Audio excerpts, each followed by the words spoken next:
switch both mics on. Okay. And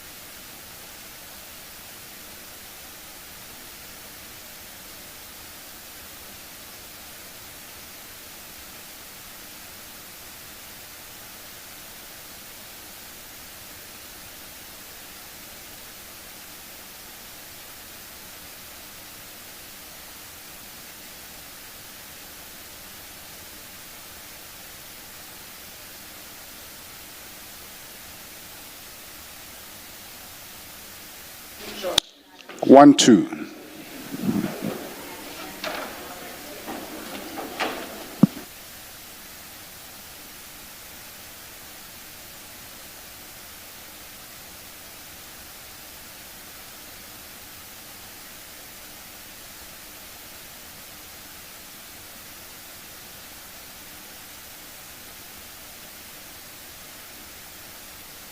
All right, it's 29 minutes past 9. We are ready to start the day's proceedings. Please make sure that your cell phones, your devices are on silent or off. Thank you.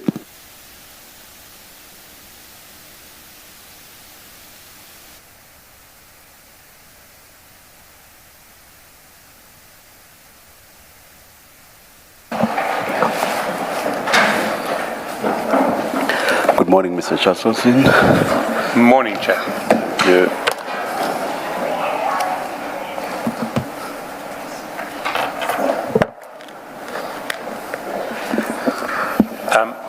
Thank you, Chair.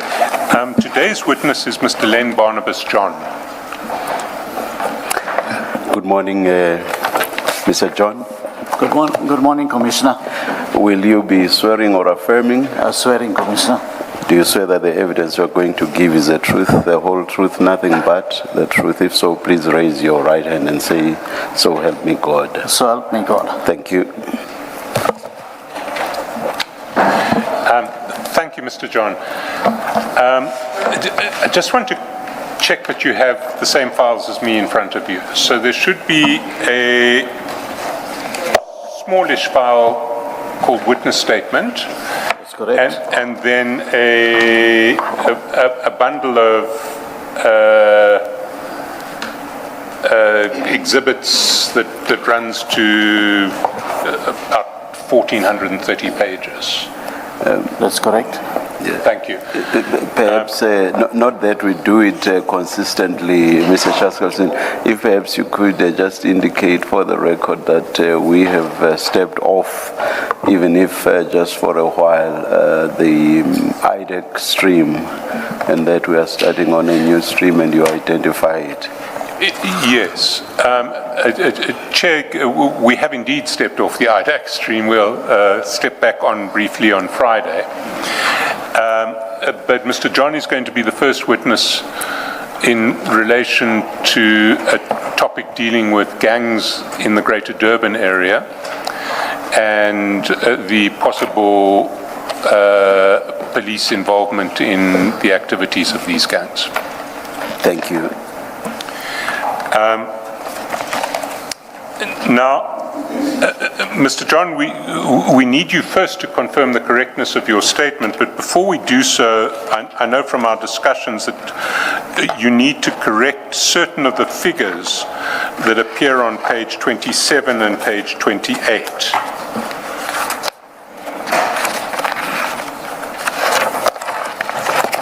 That's correct, Commissioner. And can you just take us through the correction, starting with 66.3.1? The figure there currently says 2,053,650 rands. What should that be corrected to? Okay, it should be corrected to 2,343,050 rand. So 2034350-20. 2034350. That's correct. Then over the page on page 28, the aggregate figure at paragraph 66.4. Yes. What should that be corrected to? The corrected figure is 2414150. And the figure at Sorry, page... please say that again. 2414150. And the figure at page, in the next paragraph, 66.5. The figure should read 2712612. 2712612. And that, yes, subject to those corrections, do you confirm that the contents of your statement are true and correct? That's correct, Commissioner.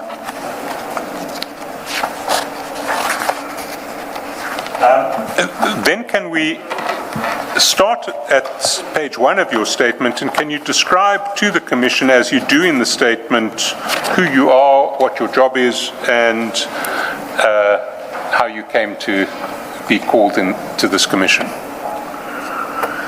Okay, Commissioner, my full name is Len Barnabas John. I am an adult male and Deputy Director in the investigation that is attached to the Independent Police Investigative Directorate in KwaZulu-Natal, situated at the Marine Building, 22 Dorothy Niembe Street, Durban. The contents of the statement are within my personal knowledge, save where the contrary appears from the context hereof, and are to the best of my belief both true and correct. Where I rely on information from other persons, I do indicate, or the context so shows.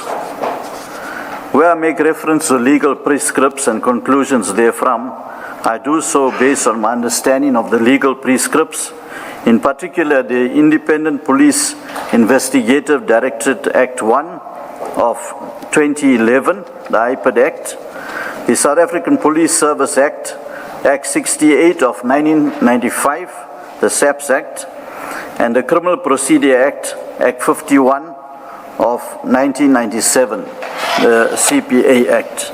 Sorry, Mr. John, before we go further, if you go to page 36 of that same file, there is a document, it's your curriculum vitae. Will you confirm that it's correct, and is there anything that you would want to highlight in relation to that curriculum vitae? I mean, you don't have to highlight anything. It speaks for itself. Yes, it speaks for itself. That's correct.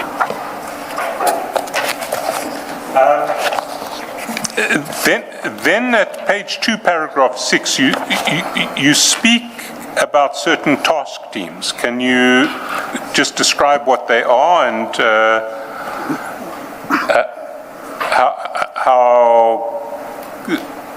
how they came under your attention?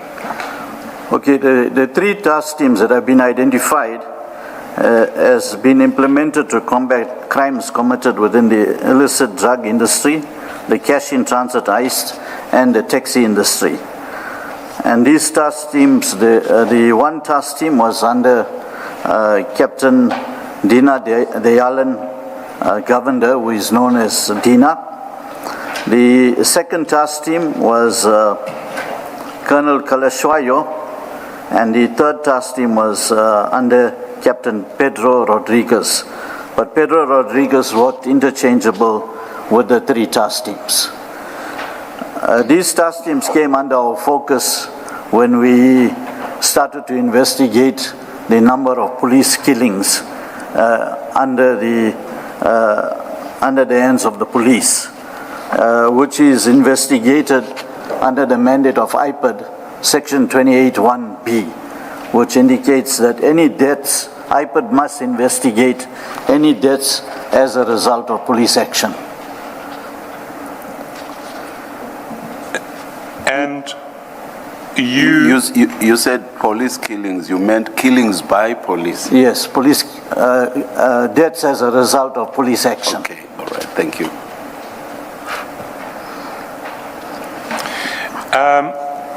And do you know how these task teams are constituted? The In fact, there's a very gray area on how these task teams are constituted. In the investigation, we've identified that the task team that was under the command of Colonel Kalashwayo was formed under the provincial commissioner, that is Lieutenant General Mkonazi. The task team that was under Dina Govender, Lieutenant Colonel Dina Govender, there's a gray area because he falls under the DPCI. And when his commander was contacted, Brigadier Newswa indicated that the task team doesn't fall under him. So actually the task team, Brigadier Newswa indicated that the task team fell under Major General Sonoa or Lieutenant General Mkonazi. So I think the Lieutenant General Mkonazi will be able to give further details on how the task team was formed. Because on every shooting that took place with the task teams, majority of the shootings, Lieutenant General Mkonazi used to make press statements and address a press regarding those shootings. Our understanding is that the task teams fell under Lieutenant General Mkonazi. And then the third one? The third task team, as I indicated, that Pedro Rodriguez worked at the provincial level, and that task team would have fallen under Lieutenant General Mkonazi.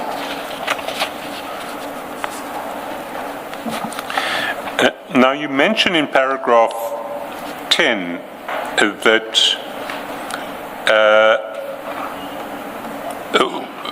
your involvement flows from the fact that there's evidence that the task team regularly exceeds the bounds of Section 49 of the Criminal Procedure Act and seems to be involved in extrajudicial killing. We will get to that in more detail later. But I do want to emphasize the point in paragraph 11 that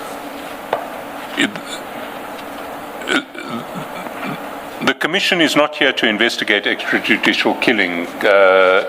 Maybe there should be a commission to investigate extrajudicial killing. That's not our terms of reference, but you explain in paragraph 11 why your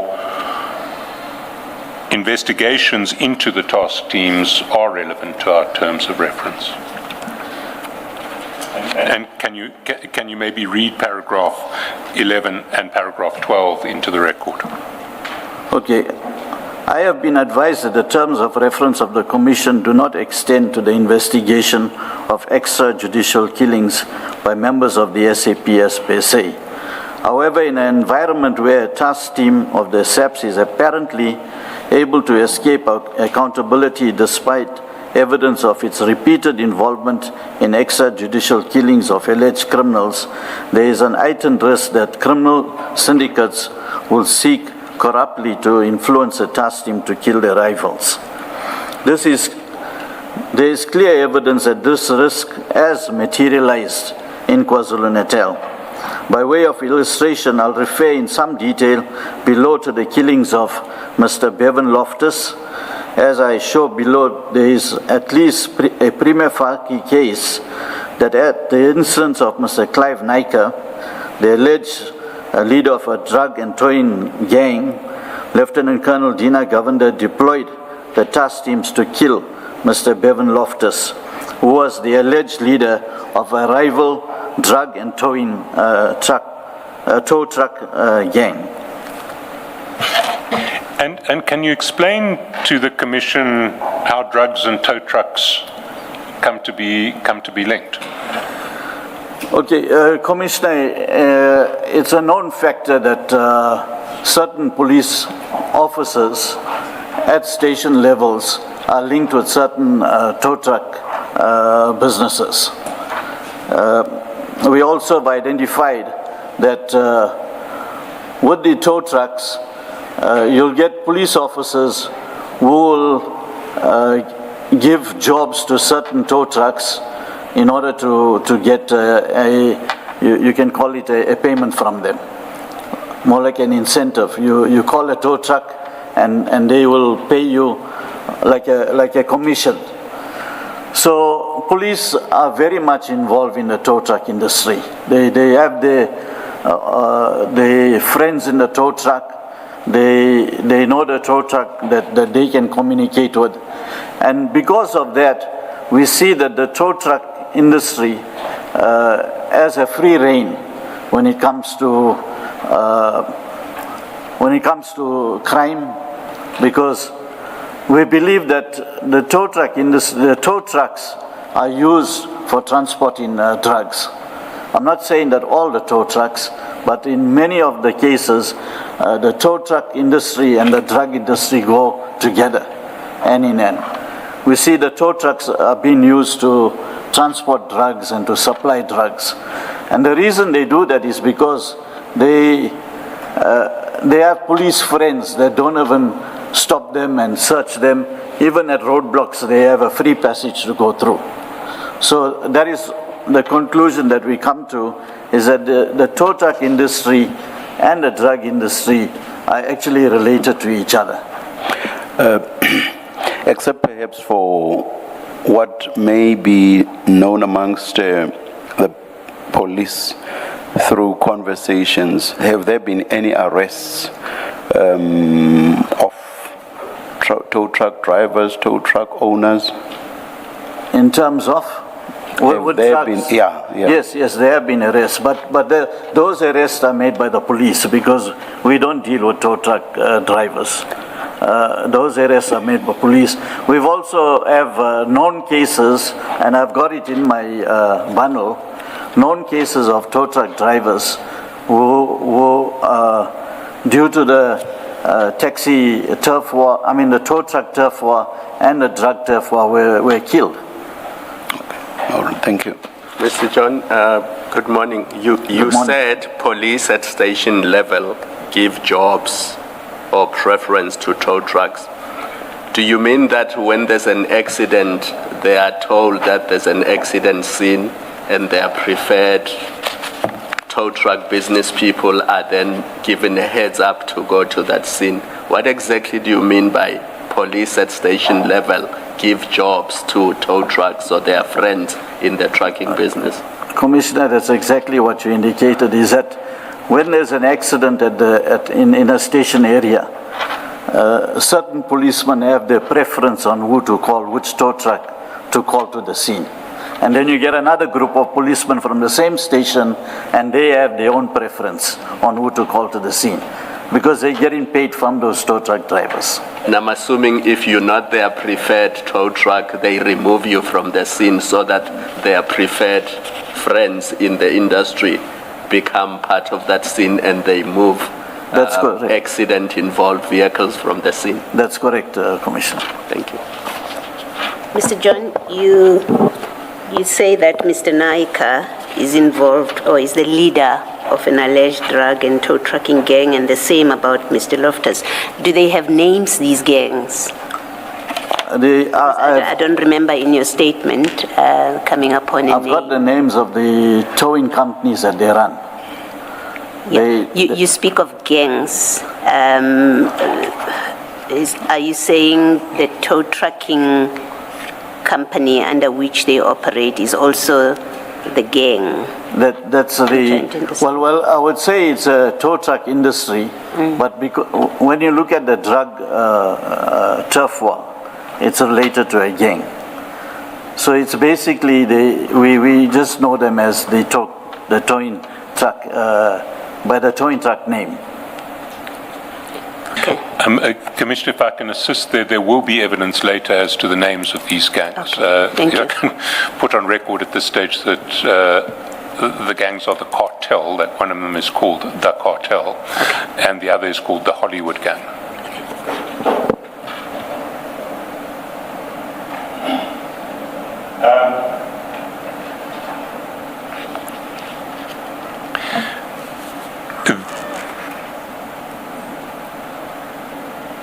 Mr. John, if we go to page 4, we've covered some of this material already. You refer to your CV, and you speak briefly about your history in IPID and your role in IPID. Maybe if I can ask you to pick up from paragraph 15. And maybe explain the difference between the Independence Complaint Directorate and IPID. Okay. I joined the Independent Complaints Directorate from the 16th of September 2002 as the Assistant Manager in Investigations, Independent Complaints Directorate in KwaZulu-Natal. I have been with the Directorate from then till 31st of March 2012. Then the Independent Complaints Directorate changed to the Independent Police Investigative Directorate. So it was basically a name change and the change of the mandate of the Independent Police Investigative Directorate under the Independent Police Investigative Directorate Act 1 of 2011. So I've been in the Independent Police Investigative Directorate to my current date, and I am the Deputy Director of Investigations, and I report to the provincial head, the provincial head of the office, who is Ms. Charmaine van der Sant. And you set out in paragraph 16 the mandate of IPID. Can you take us through paragraph 16 to 18, where you set out the mandate of IPID and what your specific responsibilities are? Okay, the Independent Police Investigative Directorate receives its mandate under Section 28 of the IPID Act, Act 1 of 2011, which sets out the type of matters to be investigated by the Directorate. Subsection 1 provides the Directorate must investigate inter alia any deaths in police custody. Section 28(1)(b) is any deaths as a result of police action. Section 28(1)(c), any complaint relating to the discharge of an official firearm by any police officer. Section 28(1)(f) is any complaint of torture or assault against a police officer in the execution of his or her duties. As the Deputy Director Investigations, I ensure that the members from the investigation component are well versed in the mandate of the Independent Police Investigative Directorate as contained in the IPID Act, Act 1 of 2011, the regulations and the standard operating procedures of the Directorate. I am required to provide guidance to investigators on a regular basis on the duties pertaining to inter alia, the investigation of complaints, attendance at crime scenes and the completion of crime scene reports, identifying, securing, safeguarding, collecting, packaging, and forwarding of exhibits to the relevant forensic science laboratories, analyzing evidence, compiling departmental recommendations, reports to the South African Police Service, and criminal recommendation reports to the National Prosecuting Authority, and the finalization and archiving of dockets.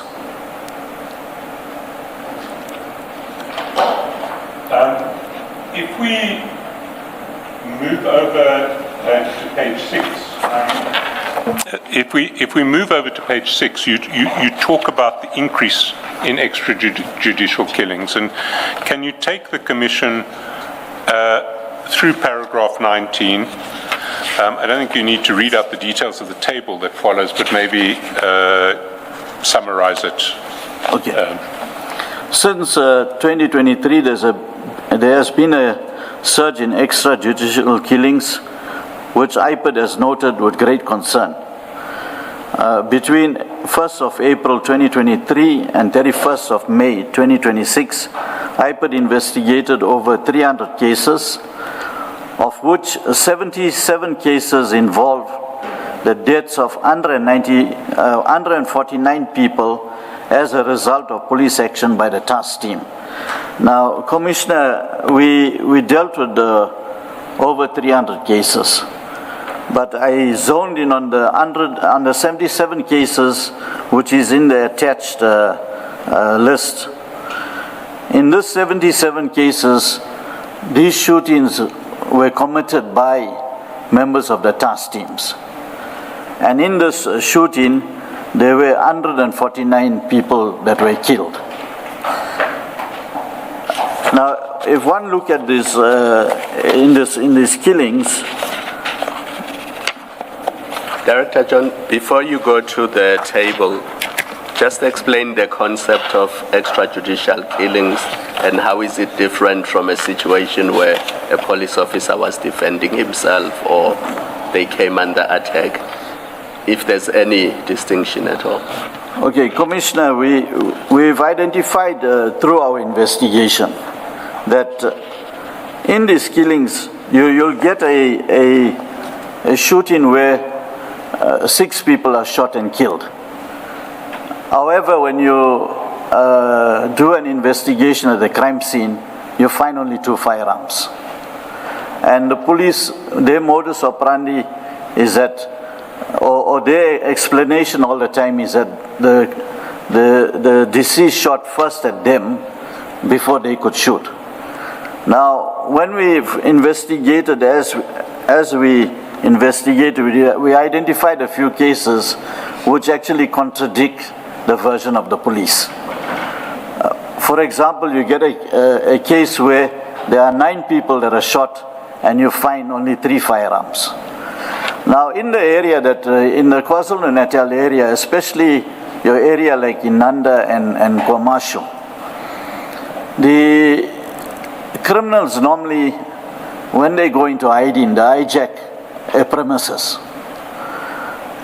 When they hijack the premises, they will keep the owners of the premises in the house, and they will inform the owners that you are not to phone anyone or inform anyone that they are in the premises. And whilst police are looking for them, they stay in the premises. And if police get wind that they are at the premises, the police go and they just shoot everybody. Even the owners of the house are shot. Because police indicate that they came under fire and that is why they shot. And we've seen in some cases, or in majority of the shootings by task team, they don't have proper case numbers where they were looking for the suspects. In some cases, they cannot even give you the names of the deceased that they shot. So, with our investigation, we believe that the police are not doing proper investigation to arrest the suspects. We can look from the examples that we have that they go out to kill the person. That is why we indicate that it's extrajudicial killings. And what is the significance of the number of firearms found at the scene? Twice you said that far fewer firearms would be found at the scene. Like you said, for example, 9 people are killed and 3 firearms are found. You gave another example. Yes. What's the significance of that? Commissioner, because even if there are 9 people, if there are 3 firearms, and if indeed those 3 firearms have been used or are being used, they may kill. So I'm not quite sure I follow the significance of the number. Commissioner, in fact, with investigations, it shows that some of the, if we say 3 firearms are used and there were 9 people, then 6 of them were unarmed. And when you do the scene, when you investigate at the scene, you would look at the 6 of them were in different places in the house. But if you come under fire from where you are, and if you are not in the house yourself when you are shot at, you can't tell whether there are 9 people in there and there are only 3 firearms. So still, I'm not sure that you're answering my question. I understand what the Commissioner is saying, but with the pattern that follows, in fact, in majority of our cases, there are fewer firearms found compared to the shooting, compared to the number of deceased that were on the scene. And in some of our cases, in fact, there is cases that are before the DPP's office for decision where we can prove that the deceased did not shoot at the police. However, the police have indicated that the deceased has shot at them. But we can prove with the reconstruction of the scene, we've proven that the deceased had not shot at the police. All right, then. Thank you. Can I just follow up on your answer? These cases, you've given us 149 people in 77 cases. Have any of these been finalized? How many of these cases have been finalized where police officers, in fact, were found guilty for those shootings following on your investigations? Commissioner, in basically one of the cases which is before the court roll now, I'm not sure whether it's in my bundle here, but one of the cases in my court roll, I'll give you the scenario, is that the police, and this was during the day, the police shot at 4 occupants of a vehicle. Let me interrupt you. I'm asking a simpler question, which is, of the 77 cases that you've referred to, or that you're speaking to in paragraph 19, how many of them have been finalized and the police found guilty?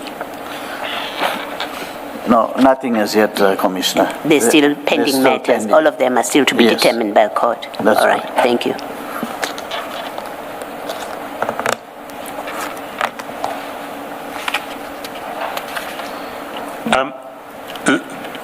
Then from page 12, you detail the process that should be followed in the case of a police shooting. Paragraph 20, can you take the Commission through that? Thank you.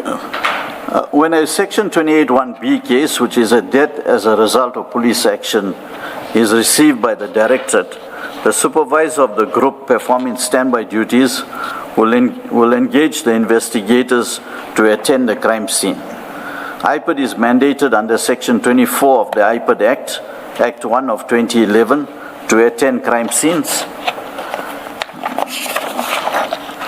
When IPID investigators arrive at the crime scene, they will take over the crime scene and together with the SAPS duty officer will conduct a walk through the crime scene without tampering or destroying any evidence. At times, the crime scene is already being attended by members of the local criminal record center. IPID investigators are mandated to ensure that exhibits are photographed, indexed, protected, preserved, packed, seized, and transported to the relevant forensic science laboratory. Investigators remain in the crime scene until the bodies of the deceased are collected by members of the medico-legal mortuaries. IPID investigators are tasked to attend postmortems for the collection of exhibits retrieved during the postmortems and to make notes pertaining to the cause of death.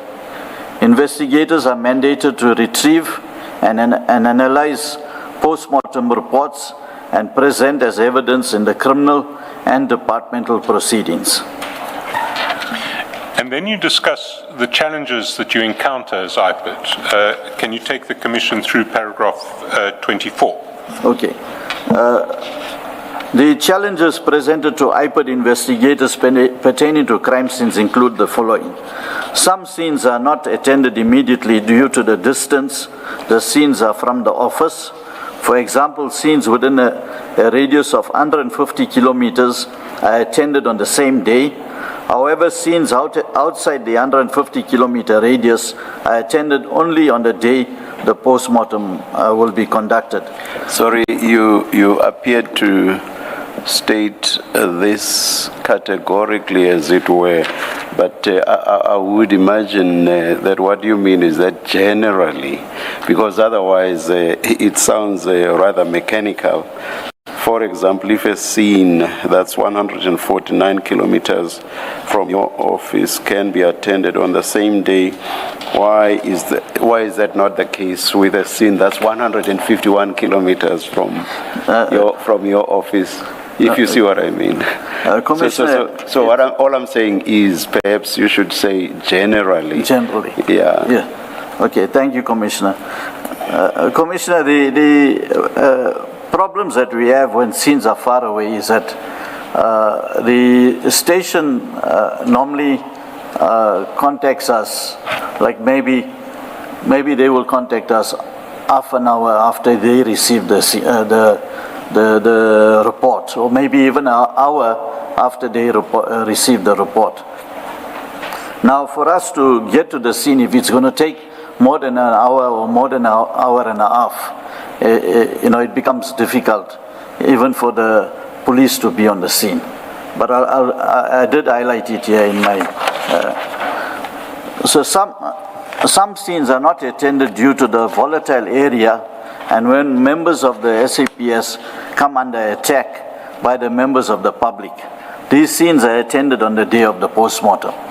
So if the scene is far away from our office, and we get information that the members are under attack because the community is attacking them, then we would request them to leave the scene, and we do a reconstruction when we do the post-mortem.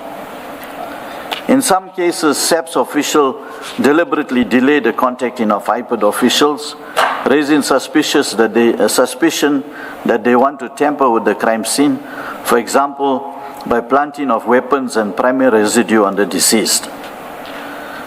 At scenes where task teams are involved in the shooting, almost without exception, there are delays. We did identify this in our investigations, and through the and when reports are made, we did identify that task teams generally delay, and we have taken it up with the commanders of those task teams, but we still have that delay in reporting. IPID has identified that media personnel are regularly contacted prior to IPID officials being notified of killings. There are instances where IPID learns of SAPS killings through social media posted by journalists. So when you look at your Facebook page, you'll see a shooting that happened even in Inanda, which is not even 30 kilometers from the office. You learn of it via social media, and when you get there, you'll see a reporter on the scene. There have been instances where members involved in shootings where members of the public are killed, they leave the crime scene with the firearms before IPID attends the scene. And this prevents IPID from uplifting primary residue from the members and complicates the matters with respect to the inspection of the firearms. So we do have that instance where the shooters, they leave the crime scene citing that their lives are in danger whilst they wait for IPID. So we do have a problem in that aspect. Mr. John, what is the applicable protocol practically? So you have a scene, there's just been a shooting now. As between the SAPS and the IPID, what is the agreed rule of operation when that has happened? Commissioner, the shooter has to remain on the scene because he is part of the crime scene, which means that we have to do a primary residue test on him. We have to inspect the firearm. We have to count the number of rounds that he has in his possession versus the number of rounds that when he came on duty. So when the member is not there, it's very difficult for us to deal with that aspect of investigation. And who is responsible for calling IPID, informing IPID of the incident? The first respondent that comes to the crime scene. Once the respondent knows that the matter belongs to IPID, he's supposed to have contacted IPID. Section 29 of the IPID Act indicates that any member, the station commander or any member must notify IPID immediately of a case that involves IPID or falls under the mandate of IPID. Okay. What I'm trying to understand is whether the people that must make the call, that are required and are obliged to make the call to IPID, is it the people at the scene who caused the scene, or is it their commander to whom they report that there's now been this incident? I'm just trying to understand the practical, how this plays out practically. Okay, practically what happens, Commissioner, is that the uniformed members who attend the crime scene contact the detective on call. So the detective on call also, at the same instance, contact the duty officer. So when the duty officer and the detective on call come to the scene, then they are the ones that contact us. Now, the delay is that if the detective and the duty officer delays in getting to the crime scene, we are already delayed in getting to the crime scene, because we only get the report when they get to the crime scene. However, the members who work at maybe they are the members that work in the shift who attend the crime scene, they're actually supposed to be the people calling us also, because it says that when they become aware that that crime falls within the mandate of IPID, they also supposed to call us. When they call the duty officer, they're supposed to call IPID also. Sometimes you get to the crime scene, the LCRC is there before us, because they call the LCRC, they call all the other role players besides calling IPID to the scene. And the IPID contact, whether it's a number or a person, do you say every police officer has it as a matter of course? So if I'm at the scene where there's a shooting and I'm part of that scene, are you saying that every member on that scene who was part of that incident would know who to call at IPID? Sure, in majority of the stations, they do have our standby number. We have a dedicated standby number, which are members on standby have their cell number. However, the station can communicate with the radio control, and radio control is aware of which IPID official is on standby. So there is that a number that they can call. They can call the radio control and inform the radio control that there is a shooting and we need you to get all of IPID. So radio control have our standby numbers. Thank you. You referred to two categories of police officers. I think you said what? Duty investigator or what? You get the detective on standby. Detective on standby, and I think you mentioned... And you get the duty officer on standby. Duty officer. Yes. You said when those two arrive at the scene, they are supposed to then call IPID. Why must they first get to the scene? No, Commissioner, I just want to rephrase. Okay. In fact, they call us when they get to the scene. However, they are not the ones that's supposed to have called us. But what I'm saying is, why must they first get to the scene instead of calling you immediately when they themselves get the call? Yes, they're supposed to do that. Okay, all right. Do you know why it doesn't happen? Why? Because you say they call you when they get to the scene, but they are supposed to call you when they get the call. Do you know why they only call when they get to the scene? Commissioner, I believe they get to the scene to ascertain what happened at the scene before they call IPID.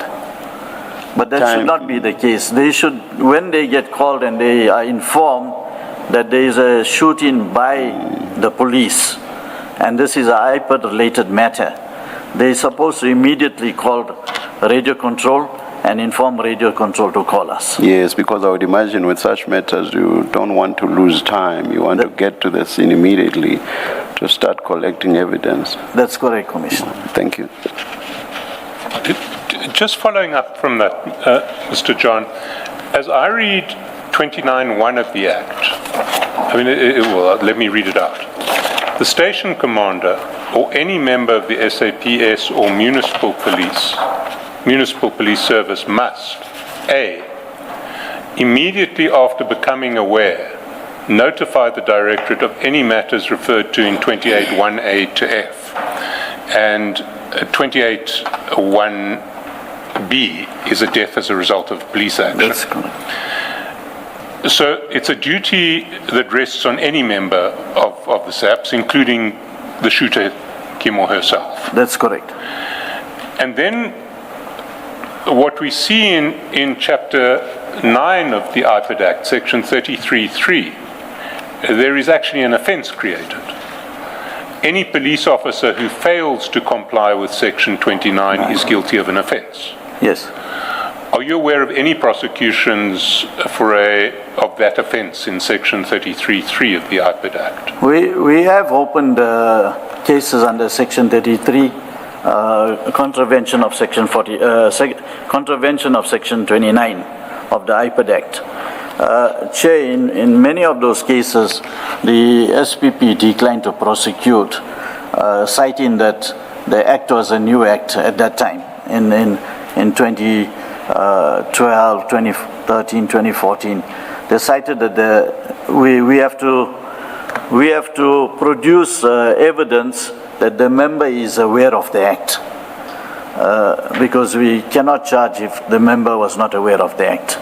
So that was many of our cases were declined to prosecute because of that.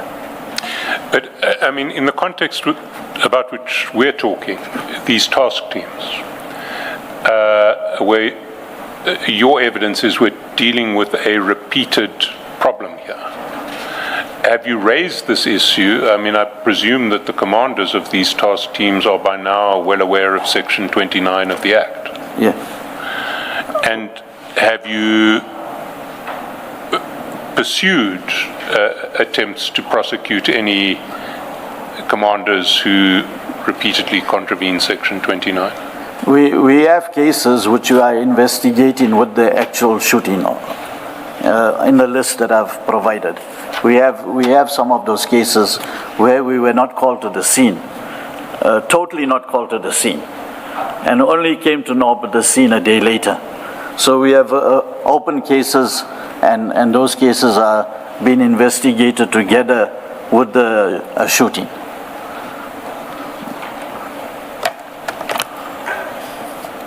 And from my understanding of your answer to Commissioner Baloyi, none of those cases have yet been finalized.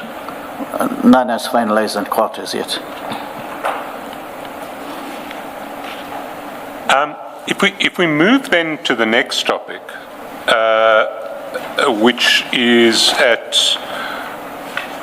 starts at the foot of page 14, you're detailing the experiences that you encounter in relation to the cash in transit task team. Maybe if you can take the Commission through what you say in paragraph 25.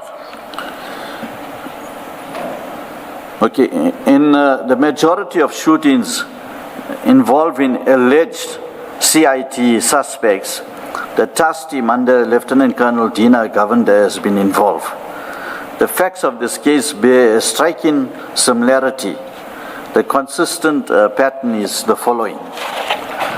Task team members indicate that they receive information from SAPS crime intelligence pertaining to the whereabouts of suspects involved in CITs. The information received is generally not verified with reference to any other investigation, case docket, or investigating officers or detectives in charge of such cases. The commander of the task team then plans an operation on the information allegedly received. These operations are frequently planned to be undertaken between 11 o'clock, 2300 hours to 300 hours in the morning, a time where there is a reduced likelihood of witnesses being present to observe any wrongdoing by the members of the SAPS.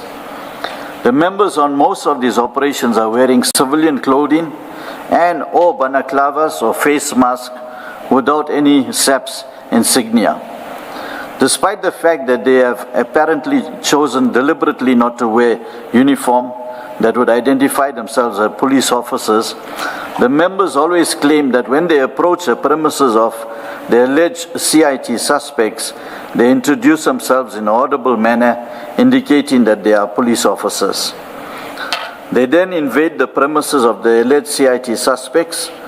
They allege that they come under fire from the suspects and they return fire in self-defense. In most of the crime scenes where alleged CIT suspects are shot and killed by police, all suspects and occupants present when the shooting takes place are killed by the task team, leaving no witness to the operation other than the members of the task team themselves. No high-caliber firearms or rifles, explosives, components to manufacture explosives, or money has been found at any of the CIT shootings.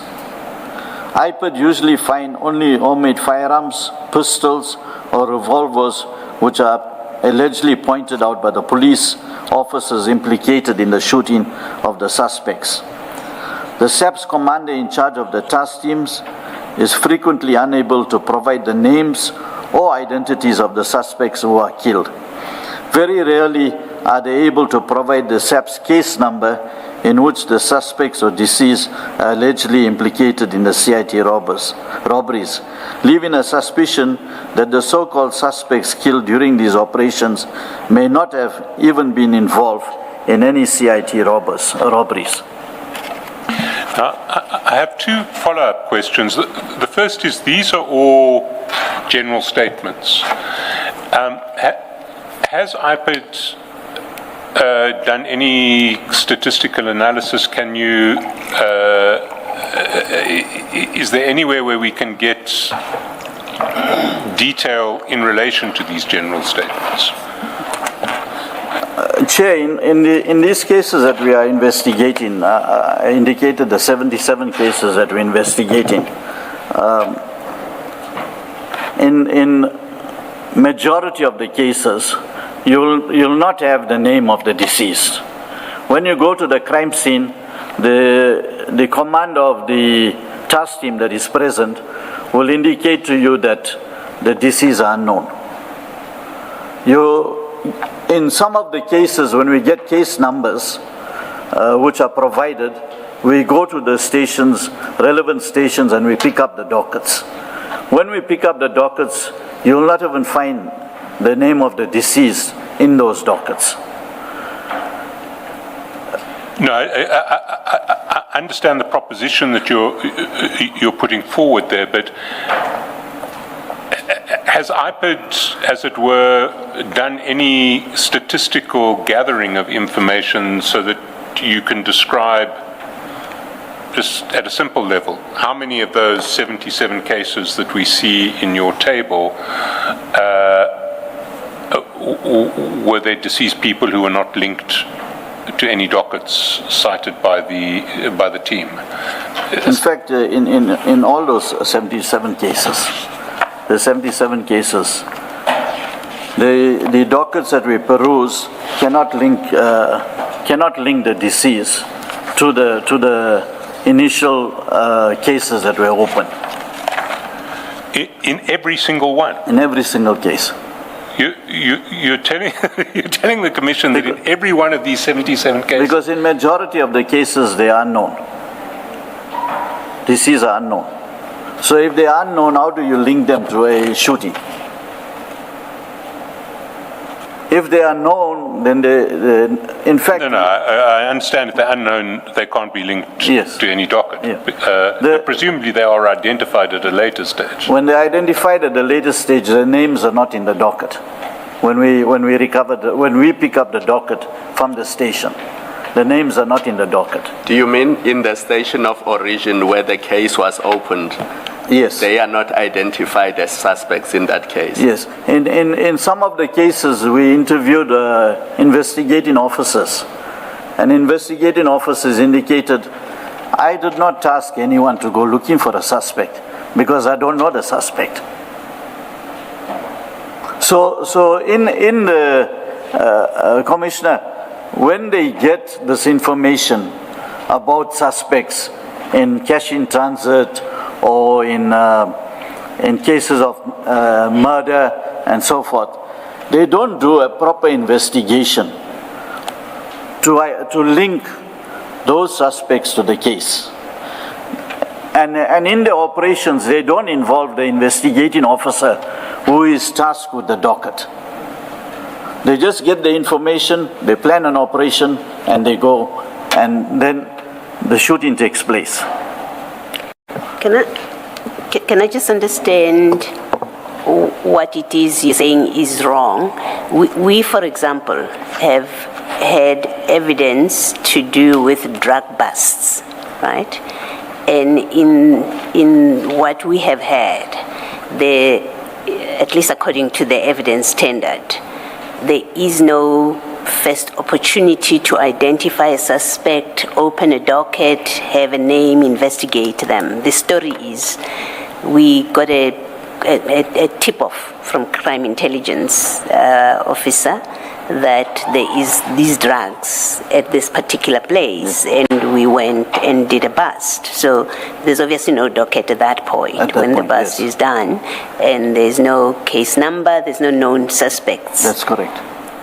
Is what you're saying that in respect of these cash in transit or these task team cases that it is wrong that they act on a tip-off when there's no docket, there's no case number, there's no known suspect in advance. Is that the criticism? Is that a criticism? And is that if it is that a criticism that you are raising? No, Commissioner. In these cases, there are dockets. There are dockets in these cases that are open prior to them getting the information, because the cash in transit take place maybe a day earlier, and then they receive. So there is a docket open on that date when the cash in transit take place. There is an investigating officer that is identified to investigate that case. The information that comes to the task team is not provided to the investigating officer, or there's no communication with that investigating officer to say that we've received information that there are cash in transit suspects that's hiding at a particular place. For the investigating officer now to investigate that matter, they simply go out there, the task team themselves, leaving the investigating officer out, because at none of the scenes that our members went to that they found the investigating officer. So the task team, they go themselves out to the place where they receive the information, and then the shooting take place. So in all these cases, there were dockets open prior to the task team going to the premises to arrest suspects. Okay. So from what you are saying, it seems to me that the task team members identify a particular cash in transit heist randomly. If they happen to know that there was a cash in transit 2 days ago, they will just identify that or any other. It looks like that. We are based on what you say, which is that there is then no connection whatsoever between the people that have been killed and that particular cash in transit. Yes, Commissioner, because as I indicated, that when you get to the scene, and when my investigators on the scene wants the names of the deceased persons, the deceased are unknown. So they cannot link the deceased to the actual cash in transit. But are you able to say that? I posited this based on my understanding of what you say, but then I have a question, which is this. Are you able to say these, the deceased have nothing to do with that cash in transit, if at that stage not even the investigator or the detective knows who the culprits are? Commissioner, I wouldn't say that they're not involved in the cash in transit. Yes. There must be an investigation to link them to that cash in transit. But what point then are you making by saying when you go to the dockets, you are not able to link the deceased with that docket? What point are you making? Well, the cases that we have looked at, Yes. we cannot do any linkage of those suspects to the cash in transit. And what linkage do you expect at that stage, if the culprits are not known, if even the investigator or the detective does not know who the culprits are? What link would you be expecting to make? Well, normally the cash in transit, well, I won't say normally, majority of the cash in transits, it's on social media. There are video recordings of it. Those cash in transits. You could see some of the criminals that are there carrying powered rifles and so forth. You would use that to identify whether these are the suspects in those cases. And only the investigating officer has the docket and can assist in doing that linkage. And would you say that that's the situation or the case in all 77 that we're talking about here? No, not in. Actually, in all 77, as I said, Commissioner, there is no reference to suspects, the suspects' names in the docket. So how do the task team link those unknown people to a cash in transit? There's no linkage there. And even if they give us names, you cannot find the names in the cash in transit case, because in majority of the shootings where there's cash in transit, in majority of the shootings, you'll have a cash in transit that occurs maybe 2 days ago, and then you get a shooting where police go looking for alleged cash in transit suspects and kill them. So there was no proper investigation done to actually link these alleged suspects to the case. Would the answer lie in the docket, though? Because if at that early stage the culprits are not known, would the answer lie in the docket? I would imagine it shouldn't, and it cannot. It cannot. Does the answer not lie in on what basis are the police saying these are the people according to the information or the intelligence we got? Doesn't the answer lie there? Either there is an answer there or there isn't, but not so much in the docket. Because yes. I have difficulty understanding this about not finding anything in the docket. There's basically nothing in the docket. Yes. There's nothing in the docket. Exactly my point. Yeah. If they are getting the information from crime intelligence, allegedly from crime intelligence, they're getting the information, and they act on the information without conducting a proper investigation. And I'm not even suggesting that there is an answer. I'm saying it may or may not lie there. That is the answer. What information did they get, and what is it in that information that led them to the people that they killed? Yeah. But not so much the docket.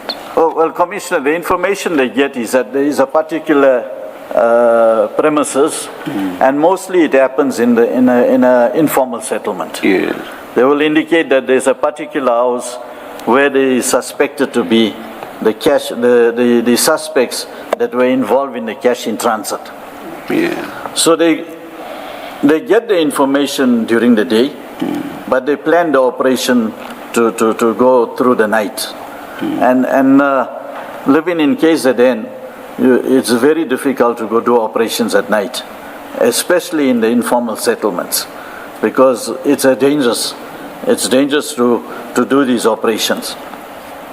So when they go to those premises, they allege that they come under fire, and they fire back. Now, if you see at the cash in transits that take place, we know that these cash in transit robbers are highly trained. They are highly trained. They're not these normal robbers that you will get on the street. They are highly trained, and they use high caliber firearms. But when you go and you look at the deceased that is lying down in that informal settlement, you're finding a homemade firearm, you're finding a revolver or a pistol, And you can see that these deceased that are there, we're not even ready to go anyway. They in the pajamas or underpants and they're sleeping. So they were not expecting for police to come in order to shoot at the police. And it's surprising that police can go and say that they're going to look for cash-in-transit robbers, knowing fully well that they have high-powered firearms, and they will go all out to shoot because they are linked to cash-in-transit, that you go and you knock on the door and you say, we're police. It's surprising that they will do that. Because you know, as soon as you knock at the door at cash-in-transit robbers, you're going to come under fire with high-caliber firearms because they are cash-in-transit suspects. So that is why I'm saying the suspects that are killed, there is no linkage that they are the ones involved in cash-in-transit. Thank you. Yeah, I hear you on the modus operandi. My issue, and you've responded, so I'm not asking for any further response. My issue just related to the point you were making about the dockets. Okay. The information or lack of it in the dockets.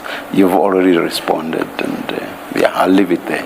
And Commissioner, the other aspect is that the dockets are closed almost immediately. Once a person is killed, the docket gets closed, the cash-in-transit docket, because they link that deceased as a suspect in the docket without any other investigation.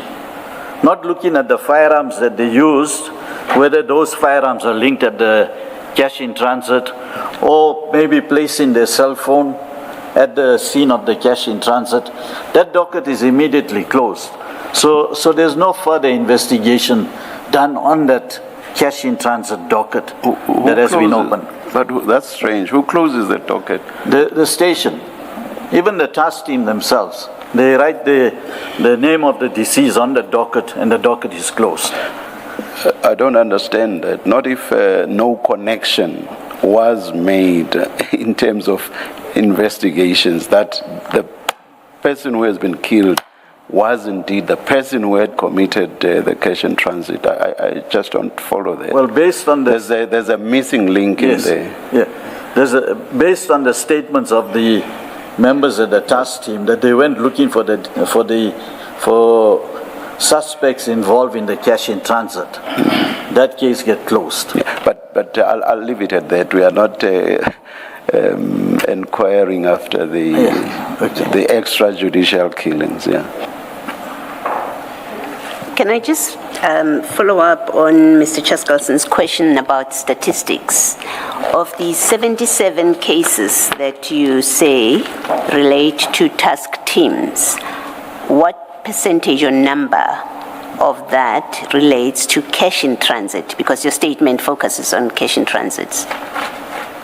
Okay, I can't give you that number. There is actually those 77 is cash-in-transit, drug-related, and murder and cases related to the taxi industry. Yes, no, that's my understanding. Yes, so my question is, has IPID not done the statistical analysis of the 77 cases? So much are cash-in-transit cases. And the next question that I would have asked, that I now assume you may not have an answer to in light of what you're saying, is what percentage of that cash-in-transit number is the majority of shootings that you say they involve Lieutenant Colonel Governor's task team? Because that's what you say at paragraph 25. You say the majority of shootings relate to his task team. So I wanted to know whether you've got that breakdown of numbers. I don't have it, Commissioner, but we can supply it.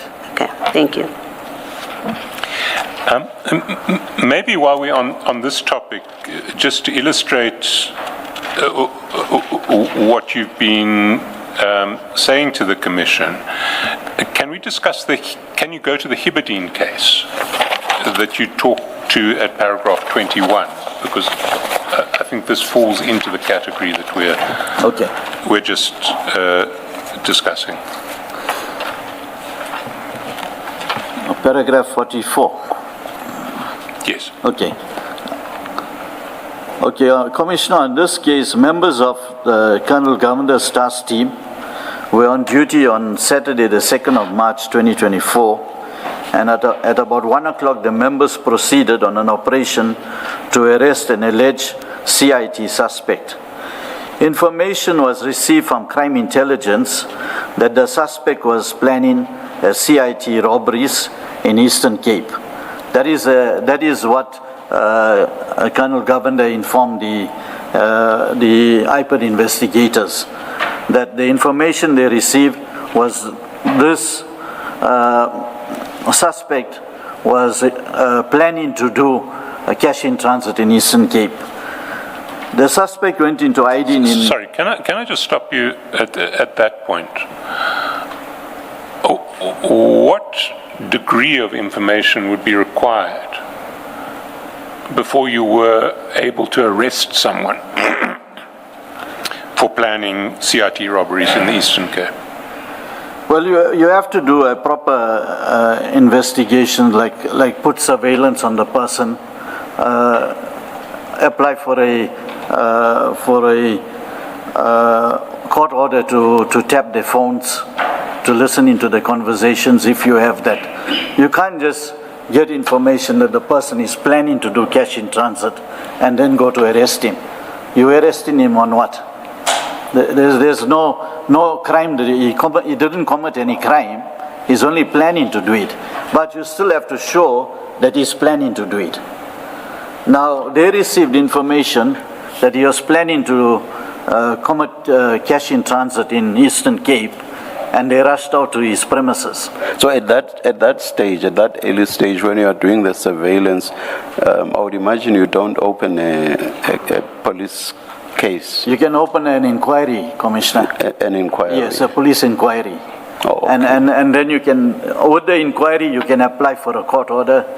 You can apply for a Section 205 with an inquiry. And then you can, from your inquiry, it will indicate whether he's part of a cash in transit group. And can I ask, in this particular case, are you aware whether there was any inquiry opened, whether there was any docket opened? Nothing. Is it not fair to say that that information would have had to have been received in advance of the day of the operation? Because I don't know if you're saying if they received information on the 2nd of March itself, and let's say at 12 midnight, are you saying even in those circumstances they must first open an inquiry number before they go and operationalize? Does it not assume that there is proper advance information or intelligence that this person is at this place, they're planning to do this, and there's time to do surveillance and everything that you're describing, and to get a CIN number? Yes, Commissioner, what I'm indicating is that, firstly, there was no evidence to prove that he was involved in planning cash in transit. So what they're supposed to do is that when they receive that information, they're supposed to open an inquiry and then do the investigations from that inquiry, from the information that they received. And when they've done the investigation to prove that this suspect is part of the cash in transit syndicate and they can do proper linkages, then they can go to make an arrest. But what they did is that they received the information and they rushed off to go to arrest the person. Thank you. The suspect in question went into hiding in the Aberdeen area due to having received death threats. He subsequently rented a holiday cottage with his girlfriend. The members alleged that they received information that the suspect was in possession of at least one firearm and was instrumental in securing explosives illegally for CIT ICE from Limpopo and Gauteng. The members from the task team then proceeded to the said holiday cottage and knocked on the door and allegedly identified themselves as police officers.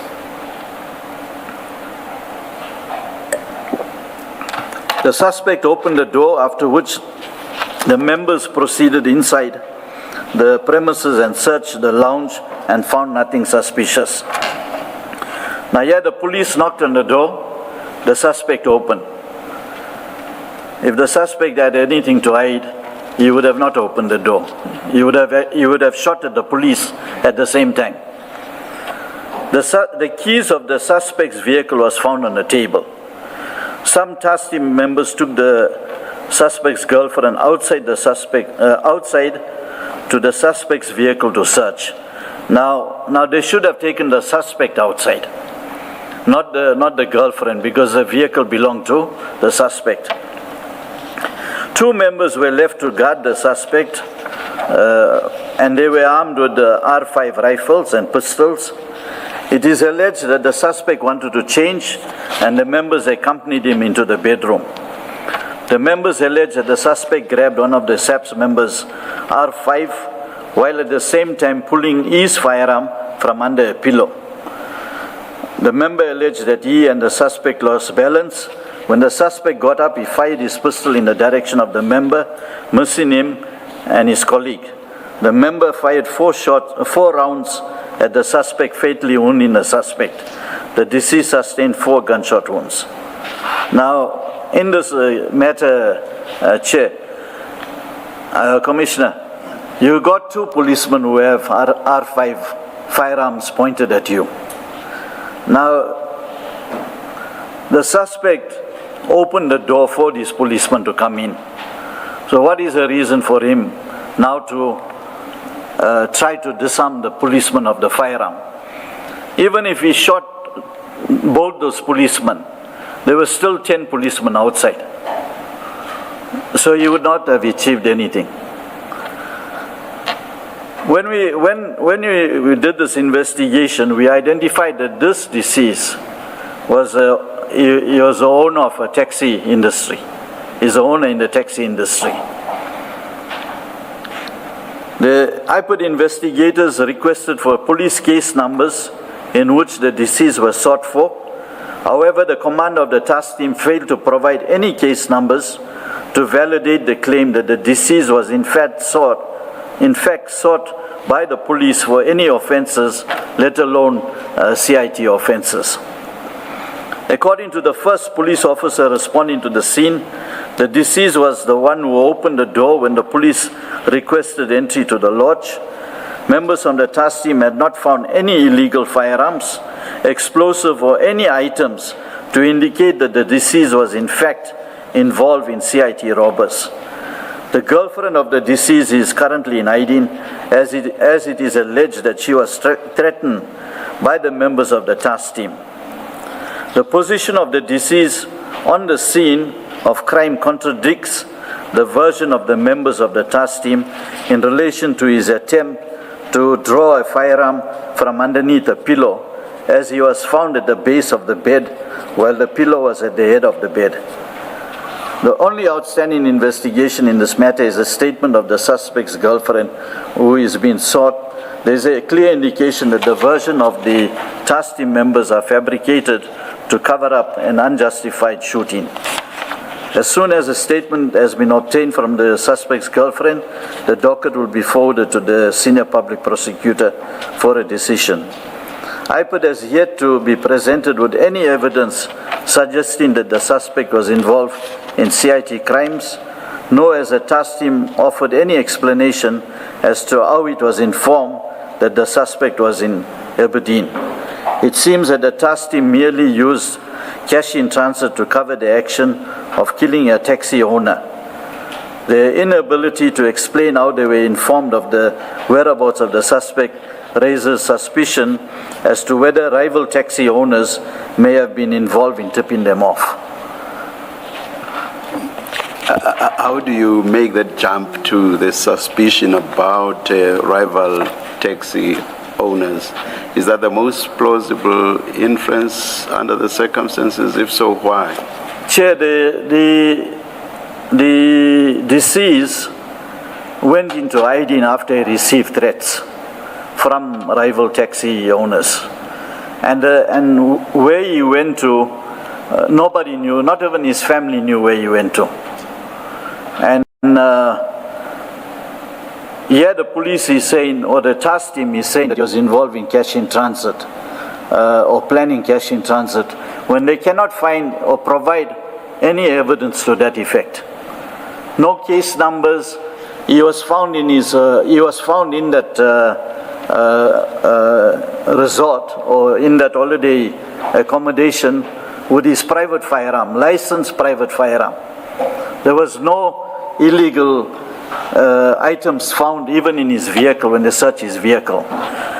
So our belief is that because he went into hiding, because of the taxi industry, that there is a possibility that the taxi owners would have probably identified where he went to. The second aspect is that we've identified that the police are using the police grabber, cell phone grabber, and are coming to a conclusion where possible cash in transit suspects are, especially crime intelligence. They are utilizing police grabber. So they are tracing cell phones. So if this taxi owner went into hiding, nobody would have known where he is. Not even his family knew he was there.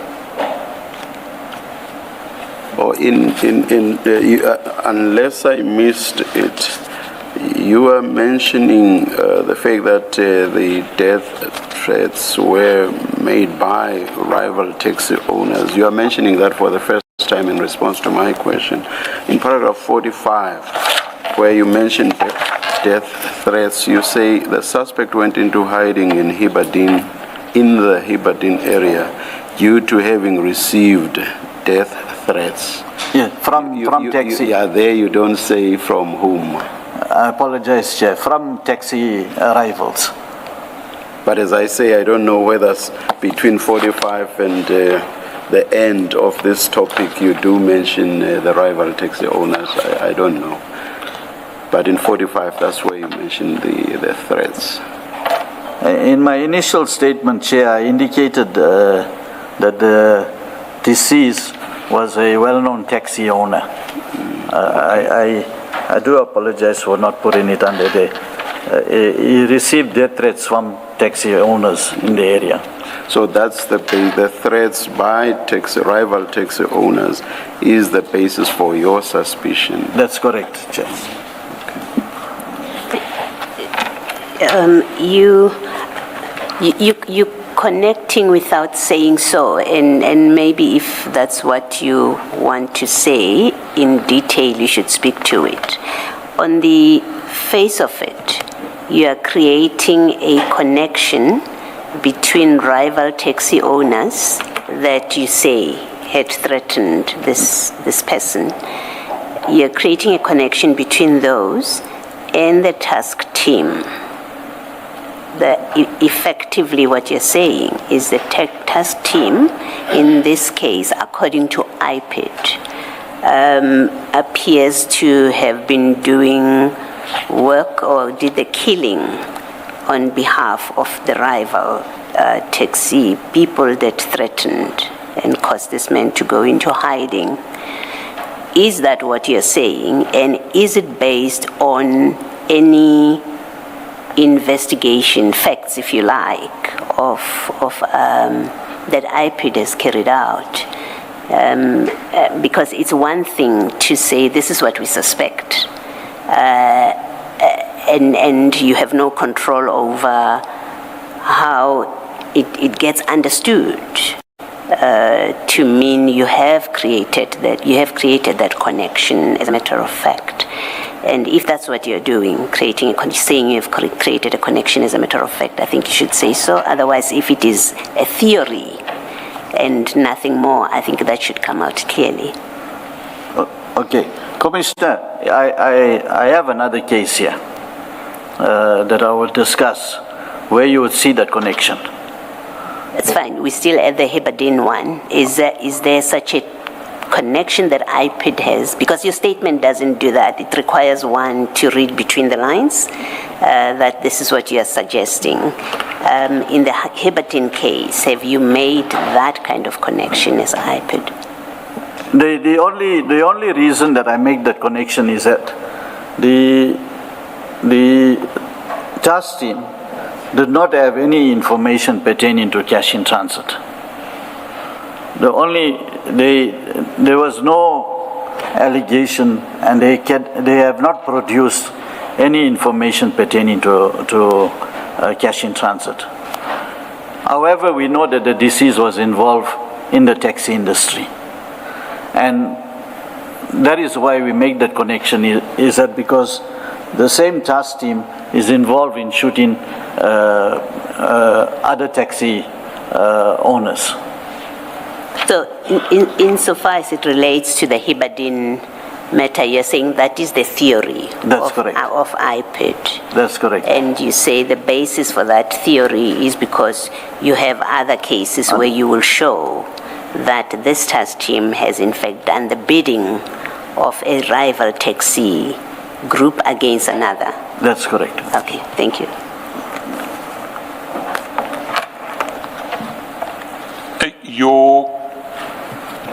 You're referring to another case in relation to the taxi industry. Is that the Pinetown case? Pinetown case. And that you address at page 17 of your statement. Maybe you can, can you take the Commission through the Pinetown case?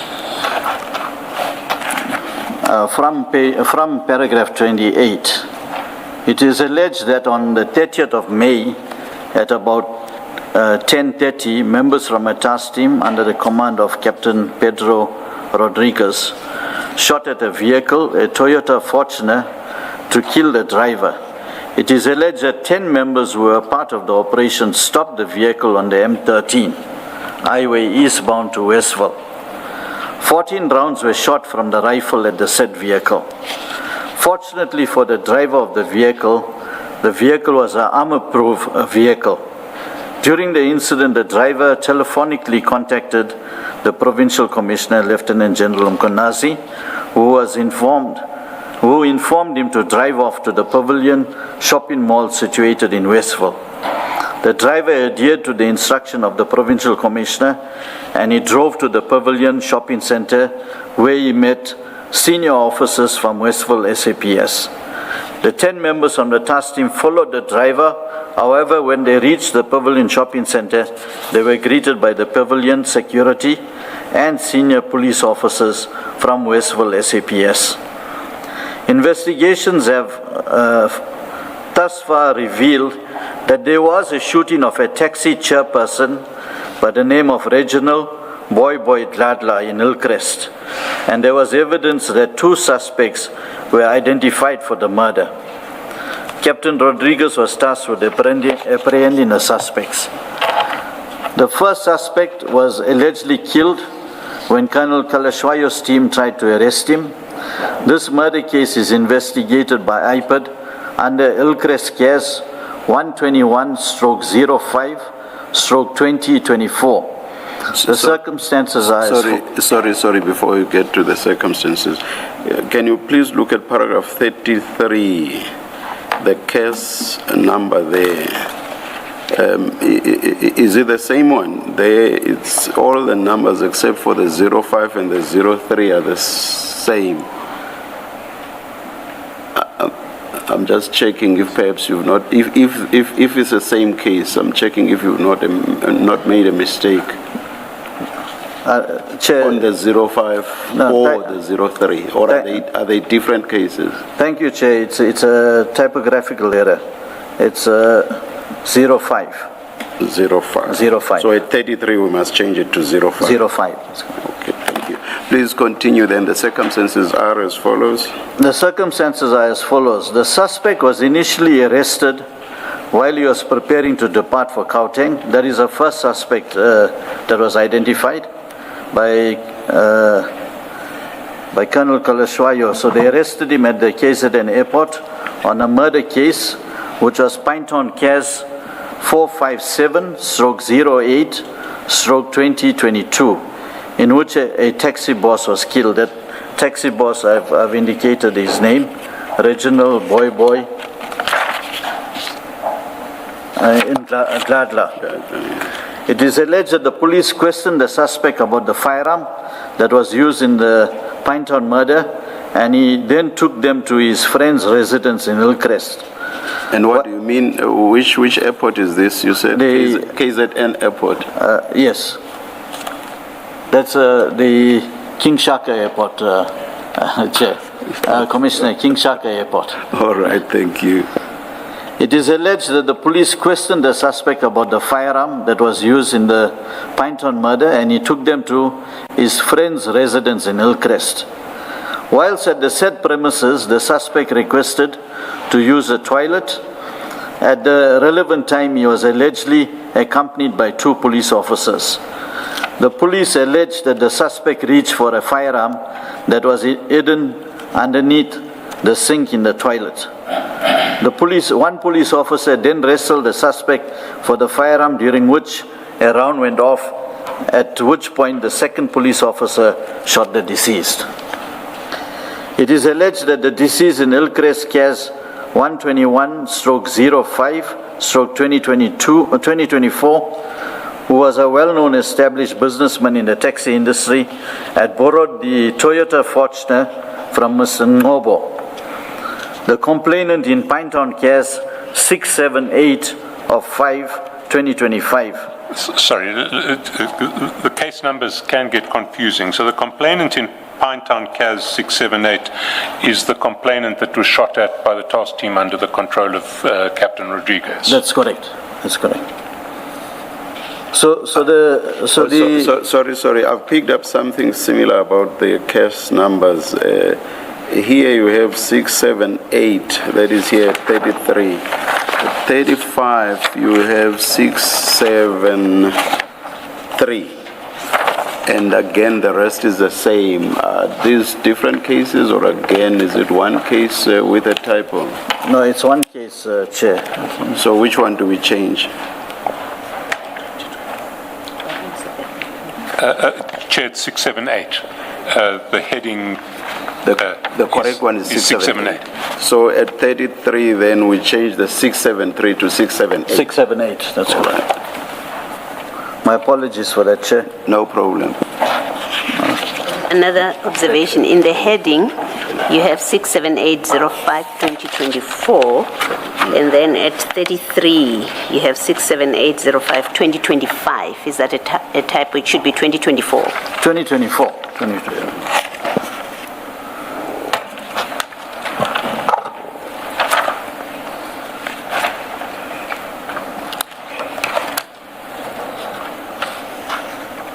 Please continue. Okay. So the first suspect for the murder of the taxi chairperson was shot when he was picked up from the airport and taken to his friend's house, where the police alleged that he tried to take a firearm that was hidden under the sink. The second suspect in that matter borrowed the Toyota Fortuner of the complainant in Pinetown 678/05/2024. The suspect was using the Toyota Fortuner, and Captain Rodriguez obtained information, and he'd seen the suspect driving the Toyota Fortuner. And he allegedly tried on numerous occasions to apprehend the second suspect, who was said to have been driving the Toyota Fortuner, to no avail. In the meantime, the vehicle was returned to Mr. Ngobo. So the second suspect was not using that vehicle anymore. And Captain Rodriguez was now focusing on the Toyota Fortuner. So he requested an employee at the estate where the victim resided to inform him when the vehicle was driving out of the said estate. On the 30th of May 2024, Mr. Ngobo left his estate in his Fortuner vehicle, and Captain Rodriguez was informed that the Fortuner was leaving the estate. He and his team followed the vehicle, cornered it, and brought it to an halt alongside the M13. Mr. Ngobo noticed that one vehicle had 4 occupants who were wearing balaclavas. When the Fortuner stopped on the left-hand side of the road, Mr. Ngobo saw another 3 vehicles behind him. Mr. Ngobo immediately contacted the SAPS Provincial Commissioner, Lieutenant General Mkonazi. Whilst he was on the call, the police started to open fire on his vehicle. He was advised by the Provincial Commissioner to drive to Pavilion Shopping Centre. At the shopping centre, some senior SAPS officer came and questioned Mr. Ngobo while his vehicle was inspected and photographed by members of LCRC. Due to the extensive damage to his vehicle, it was towed to Pinetown Police Station. Mr. Ngobo's private firearm was also seized by the duty officer. Whilst the members from the LCRC were busy processing the secondary scene, the members from Captain Rodriguez's task team arrived at the Pavilion Shopping Centre, and they were summoned to Provincial Commissioner's office by Major General Gobosi. The members from the task team left the scene at Pavilion Shopping Centre without being duly processed as the members implicated in discharging of official firearm in an attempted murder case. They did not provide any explanation or justification for the shooting, nor did they provide firearm numbers or the number of rounds fired at the vehicle to the duty officer in their attendance at the secondary crime scene. Primary residue test samples could not be uplifted as the officers had left the scene prior to LCRC obtaining the samples as is procedurally required. This all took place under the instructions received from Major General Ngobosi. During IPOD's investigation, it was established that Captain Rodriguez and another member's vehicle had false registration plates affixed to the SAPS vehicle that were used for the said operation. The SAPS vehicle used with unmarked SAPS vehicles used were unmarked vehicles with no official SAPS insignia or markings to show that they were official SAPS vehicles. IPOD KZN proceeded with the investigation, and after discussion with the control prosecutor, arrested 9 of the 10 members of the task team, and they appeared in Pinetown Court on the 11th of July 2024, and Captain Rodriguez was subsequently arrested on the 31st of July 2024 and appeared in Pinetown Court. IPOD made recommendations to the SAPS that disciplinary steps may be instituted against all 10 members. The disciplinary hearing has commenced. The criminal matter has since been postponed from the Pinetown Court to Durban Regional Court to the 20th of August 2026.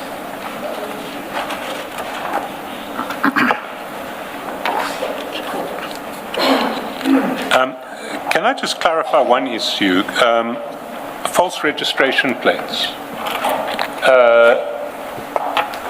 Has any explanation been given for false registration plates? Well, the members, when they were charged, they elected to remain silent. They could not provide an explanation regarding the false number plates. But we've identified that the reason the false number plates are used so they cannot be identified when shootings take place, or if they have to leave crime scenes prior to anyone coming to the crime scene. They are not identifiable. But presumably the members involved in these shootings always, I mean, you are able to identify 3 task teams led by Captain Rodriguez, is it Captain Govender He is now promoted to Lieutenant Colonel Govender. and Colonel Kalitswayo? Kalishwayo, yes. So I still don't see the point of false number plates. I mean, in that context, you know who the task team leaders are. What is false number plates going to do? Well, there was no explanation provided for the false number plates, but one would believe in order to not to be recognized, because they don't use police uniform in most of the cases, these task teams don't use police uniforms. And if there is anything that happened contrary to the prescripts of the Criminal Procedure Act, then they can easily leave the scene without being identified. Chair, we've run past 11. I'm not sure if this is a convenient time to break. Yeah, just one quick question. I just want to understand your narration of this incident, the Pinetown incident. Are you doing so with a view to advancing the idea that the task teams, or some of them, are infiltrated by criminal gangs? If so, how? Chair, I would believe that they are being used by other taxi rival gangs. Because in this case here, the chairperson of the taxi in the Pinetown area was killed.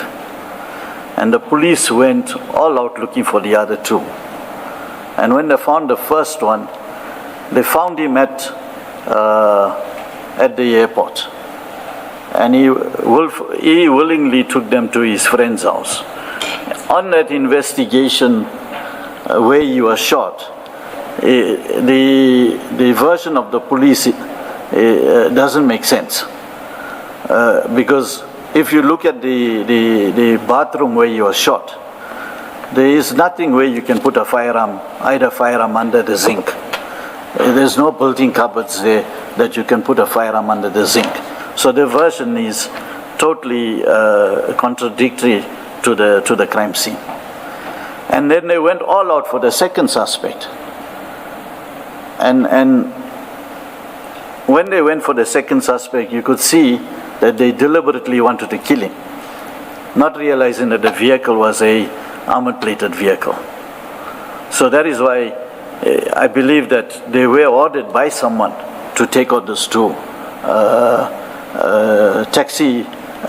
these two suspects for murdering the chairperson of the taxi industry. Thank you. Let's resume at 22:12. Let's adjourn.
Please make sure that your cell phones are off or on silent. Thank you.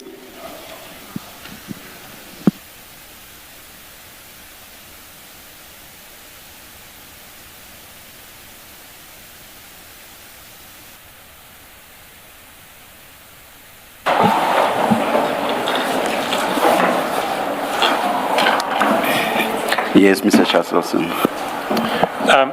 Thank you, Chair.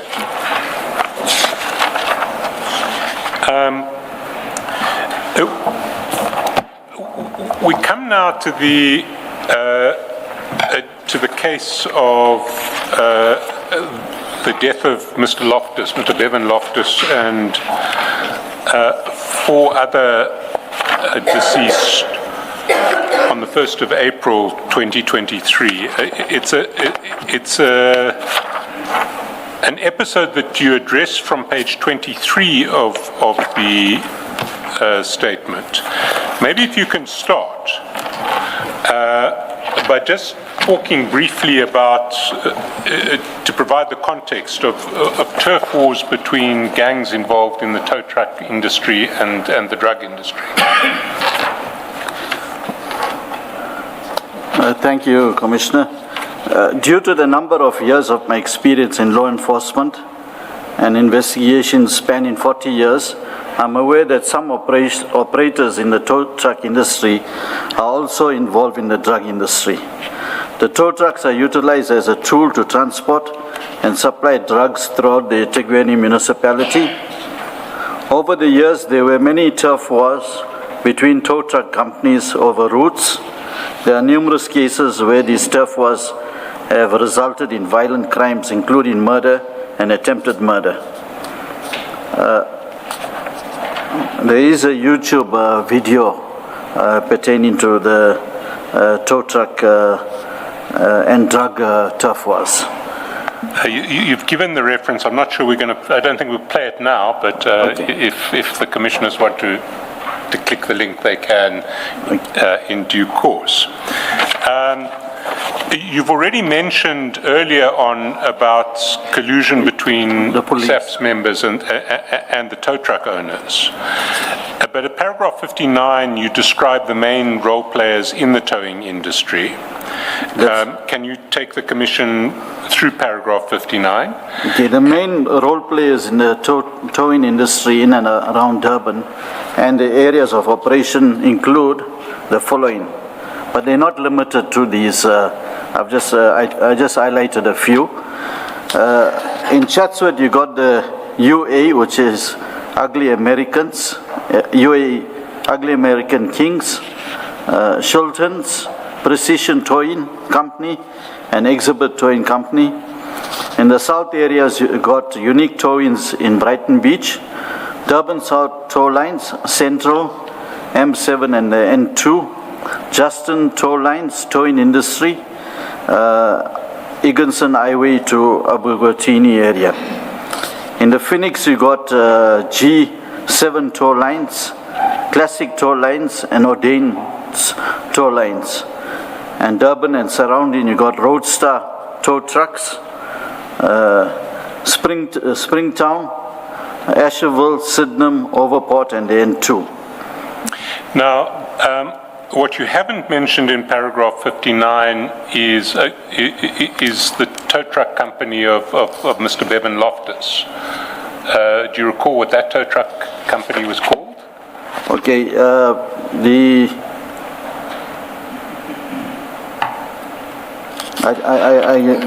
I put it down below. Well, if I put it to you that it's first for KZN. First, yes, that's right. First for KZN. And the other tow truck company that we look at is Roadstar Tow Truck. And who is associated with Roadstar? There is Clive Nyker. Now, the reason I highlighted the two tow trucks is because Bevan's and Clive were competitions to each other in the towing industry. They were competitions to each other. And the shootings arising from tow truck turf wars include the following. Alan Subramani, the director of Durban South Towing and Panel Beaters, was allegedly shot. There is a case number there provided. Jonathan David Thomas, driver at Durban South Towing and Panel Beaters, was allegedly shot, and I've got a case number. Marlon Stewart and Jonathan Thompson of Durban South Towing and Panel Beaters were murdered. I've got the Durban Central CARES number. You said Thompson, it's Thomas. Thomas. And is it the same person referred to in 60.2? That's correct, Commissioner. Thank you. And then there was a Calvin Peresami, the leader of the Blood Gang, owner of taxis and tow truck. He was fatally wounded on the 6th of June 2018 at the Gateway Shopping Mall parking lot in a alleged hit by a rival gang. Now, we'll get to the case you describe in 60.2 in relation to Jonathan David Thomas, Bele case 75/12/2021. But for present purposes, can you confirm that it was alleged that Bevan Loftus was involved in that shooting? That's correct.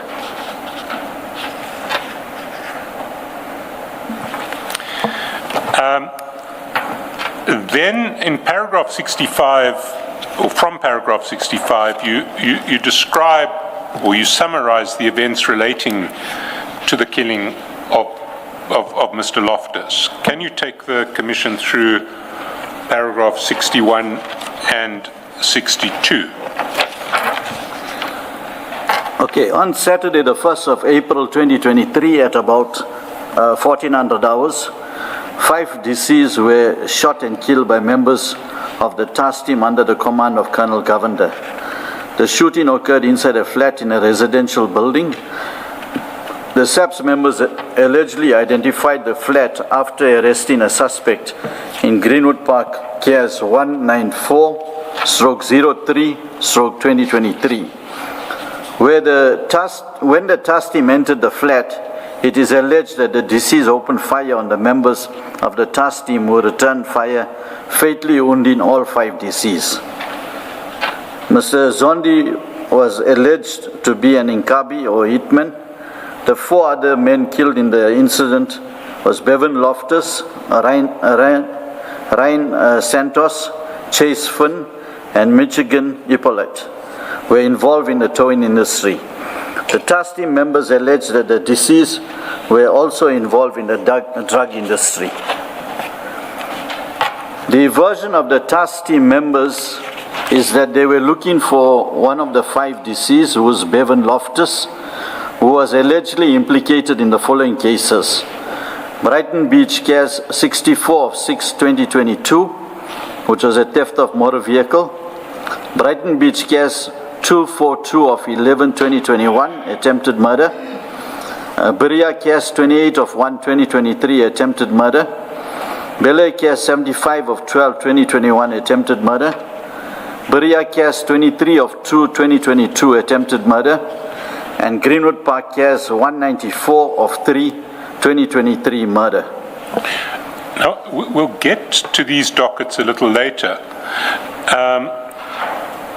But maybe if you can pick up from paragraph 65, where you set out the thesis that this killing actually was a killing performed by a task team at the instance of a rival drug gang owner.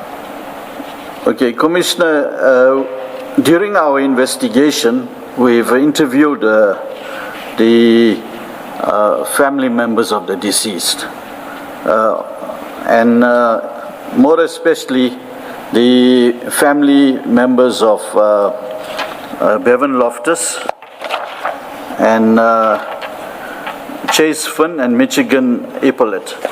We've interviewed them, and during our interview there was a recording that was given to us.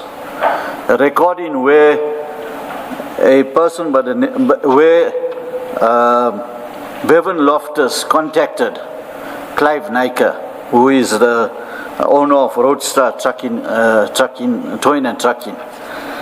So he contacted Clive Nyker, and in that recording, he inquired from Clive Nyker why he put a 2.5 million hit on him. It's clear in the recording. He asked Clive Nyker, why you got a problem with me, and how is it that you put a 2.5 million hit at me? And in the recording, he indicates that he is aware that Clive Nyker engaged Dina Govender and his team to take him out.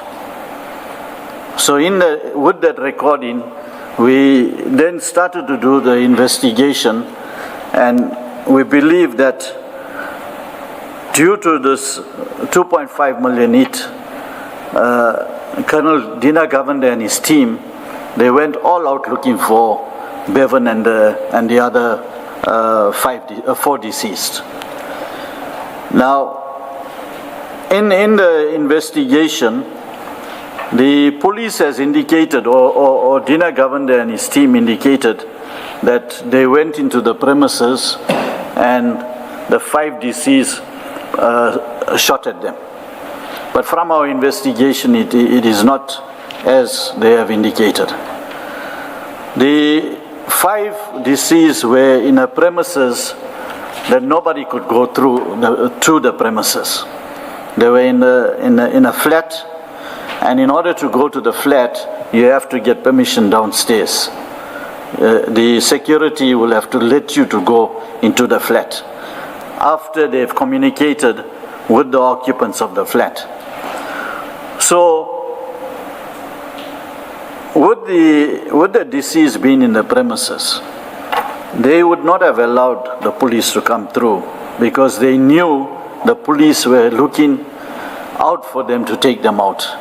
Because prior to the shooting, 2 of our members from IPAD received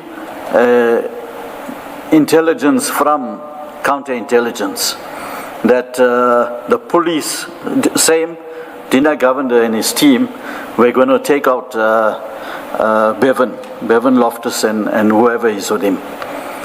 So my 2 investigators engaged with the DPP's office to do a Section 205, a 252 operation. They wanted to do a 252 operation in order to trap the police to when they were going to do the shooting. But with the discussion of the DPP, it was not going to be possible. Because if the police was arrested prior to the shooting, they would say that they're going for investigation. And the only way to have prevented him from getting shot and killed was to ask him to change the place where he was staying. The 2 investigators contacted the father of the deceased, and that's Mr. Greg Loftus, and informed him that they received this information, this intelligence from a reliable crime intelligence source, and they are passing that information over to him that they can now ask Bevan Loftus and his friends to change the address where they are. But the father indicated that they also received the same information, that the police was going to kill.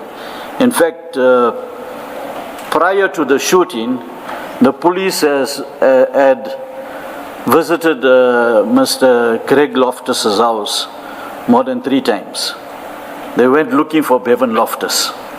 Constantly they went looking for him. In one visit to the house, they indicated to the father that we're not here to arrest Bevan, we're here to kill him. They even told the father, you must prepare, go and get his funeral cover and insurance, everything in order, because they're going to kill him. That is what the father will talk about it when he comes. Sorry, Mr. John, you speak about an approach approach to the DPP and an attempt to set up a 242 operation. 252. 252, sorry.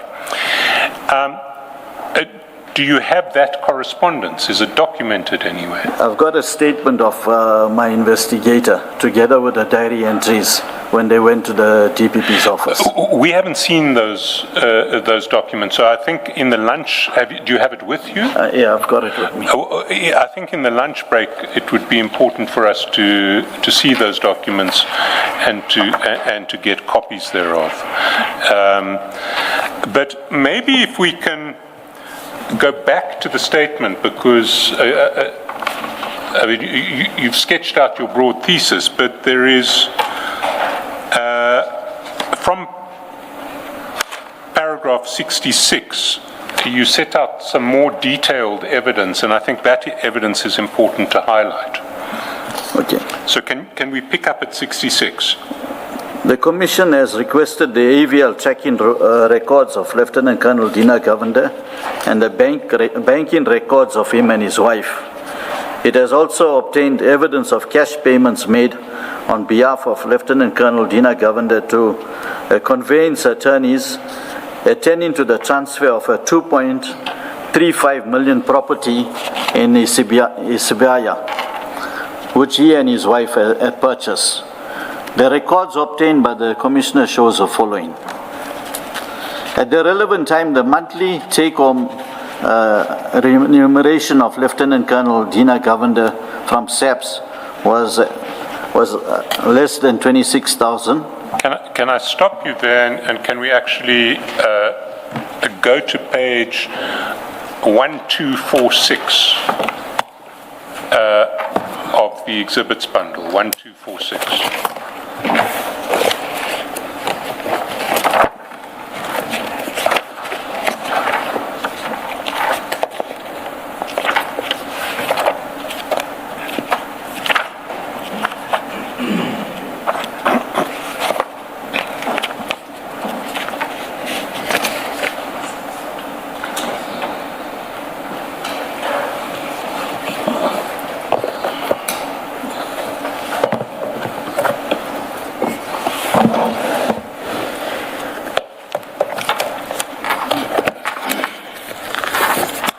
File 3, Mr. John. File number 3. Okay. File number 3 on page 1246. The spine of the file will say file Number 3.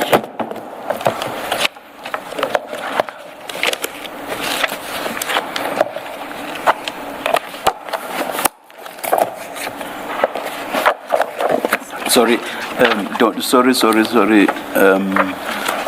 Last time we said we should only show the relevant transactions and not file the whole thing.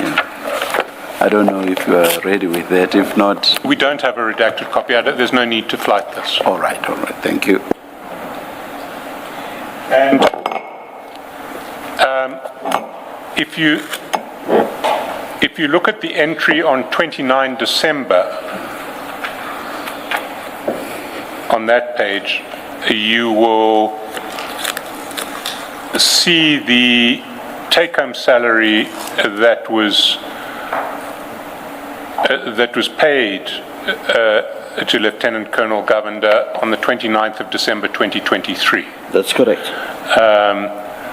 And it is, if I can just point out to the commissioners that amount is less than 26,000 rands. That's the end of this period we're talking about. Can you then go to paragraph 66.2?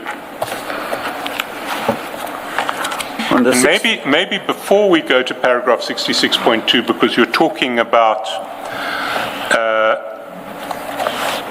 AVL records that reflect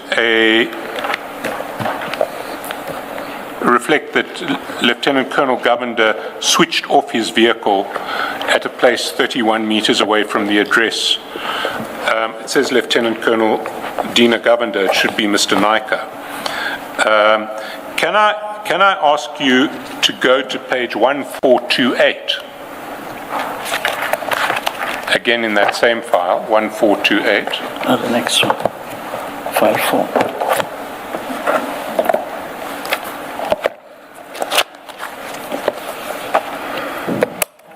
Mr. Chairperson, you say the same file? It is the same file, file 3. It is file 4. It's a I different file. apologize. 1-4. File 4. File 4, and it's 1428.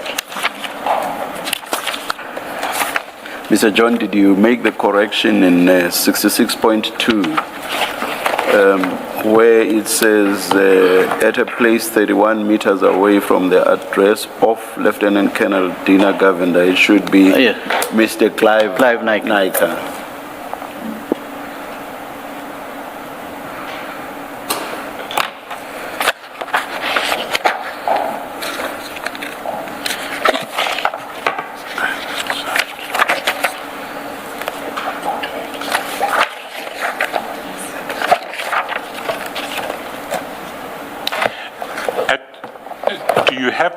Do you have a bank statement at 1428? No, I've got the bank statement at 1428, that's correct. And it's a bank statement of Mr. Naika, That's correct. and it gives his address. We won't say what that address is. Yes, the address is there. If you then go to page 1427, That's correct. you will see that these are AVL records from SAPS. For whose vehicle are these AVL records? Well, this AVL records are for the vehicle that Lieutenant Colonel Dina Govender used.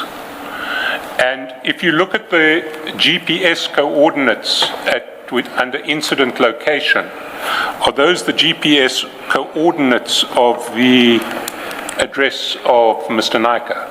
That's correct. The address that we just saw in the bank statement? Yeah. So, if you can then go through paragraph 66.2.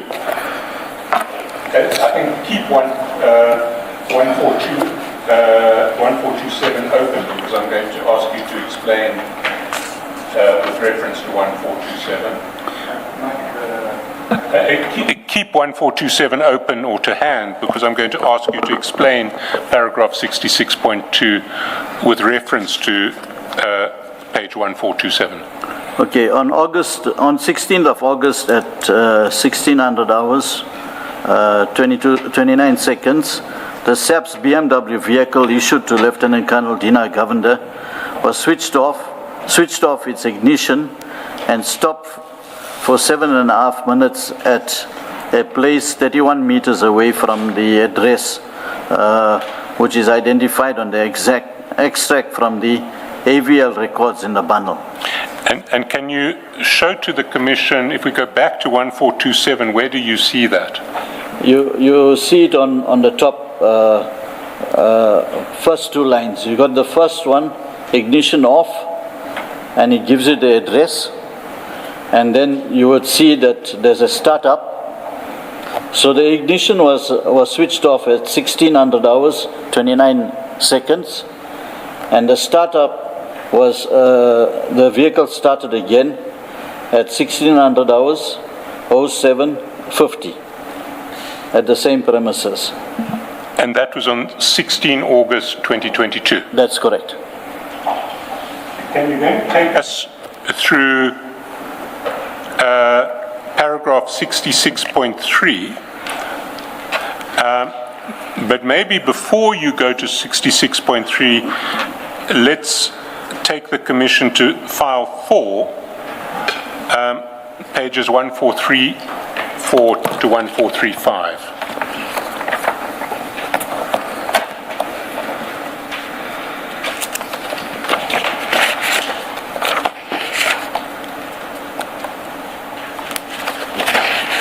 One, 1434.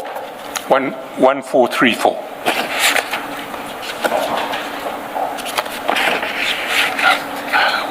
Maybe, yes. Yeah. Just check if it's got bank account numbers redacted.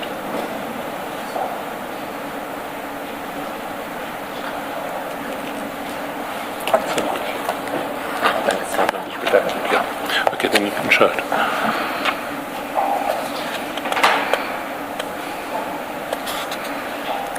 Now, can you describe what this spreadsheet shows? Okay, these are cash deposits that were made into the bank account of Lieutenant Colonel Dina Govender and his wife, who is also a SAPS member. And on the screen that's displayed, the column that says account is redacted, but there are various different accounts in the unredacted.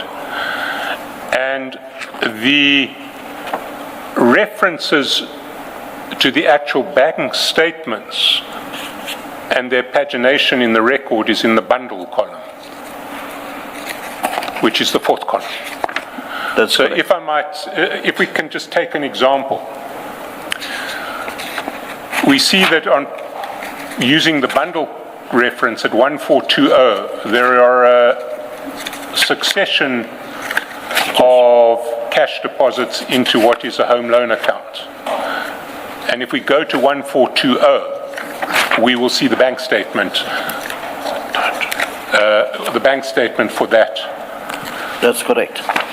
That specific account, which will reflect those cash deposits. That's correct, Commissioner.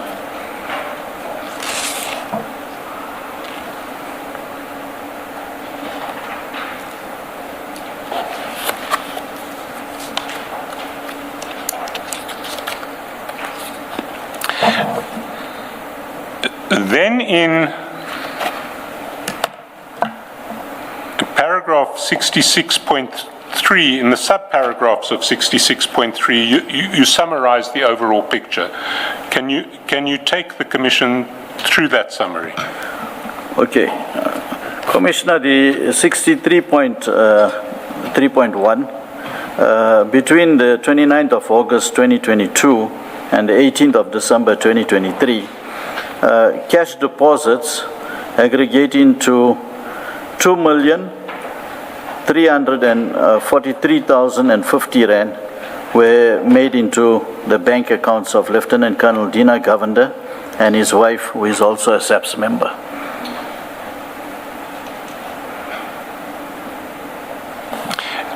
Sorry, it's 2,34,350 rand. Correction, 2,34,350 rand. That's cash deposits.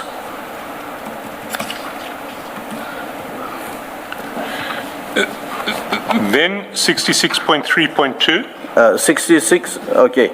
On the 15th of May 2023, cash amounts aggregating to a total of 179,800 rand for the benefit of Lieutenant Colonel Dina Govender and his wife were deposited into the bank account of the conveyancers, attending to the transfer of a 2.3 million property that they had purchased.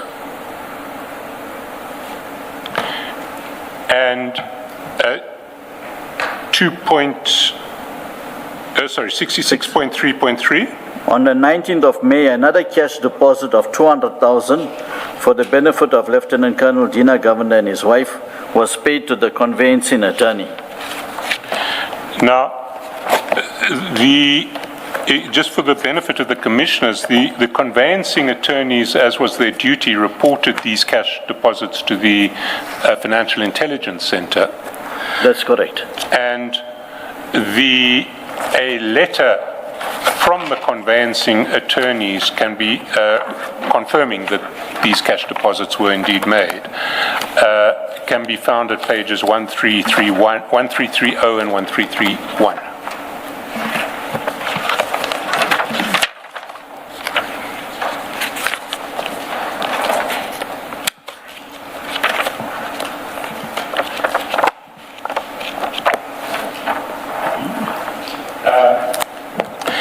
Then 66.3.4. On the 26th of April 2023, an amount of 298,400 462 rands was transferred into the home loan account of Lieutenant Colonel Dina Govender. And are you able to source the origin of that transfer? No. 66.4? The cash amounts above aggregates to 2,414,150 rand.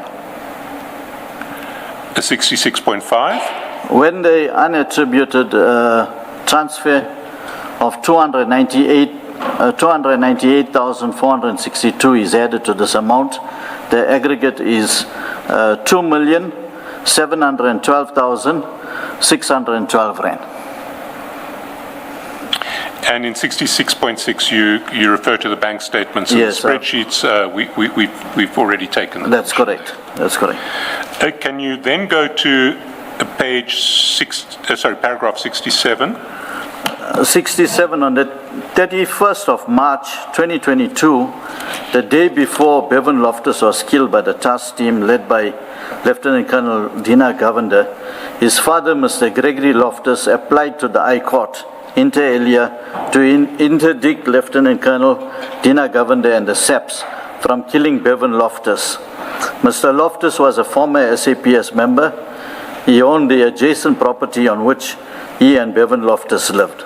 That's Mr. Gregory Loftus. He was a former SAPS member. And can I ask you to go to file 1, page 4?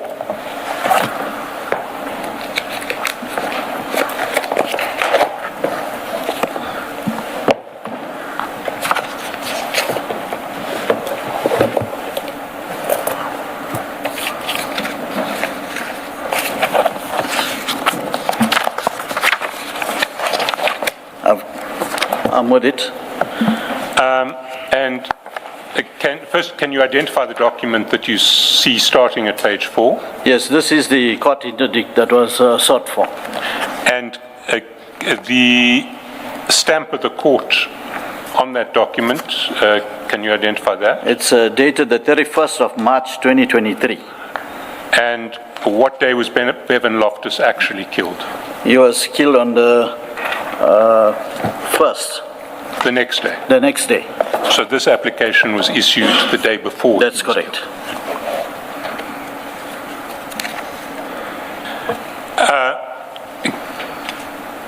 You say in paragraph, can I then ask you to go to paragraph 68? In his found-in affidavit in the interdict application, Mr. Gregory Loftus alleged that Mr. Clive Naika had promised to pay Lieutenant Colonel Dina Govender 2.5 million to kill Bevan Loftus.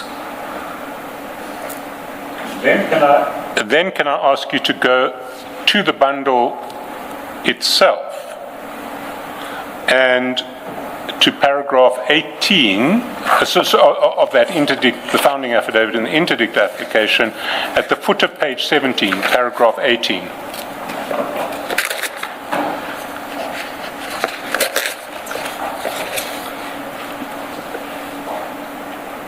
During 2022, both Bevan and myself received information that there was an assassination contract put on Bevan's life in the amount of 2.5 million. I also received information from a policeman. I know that the hit on my son was genuine.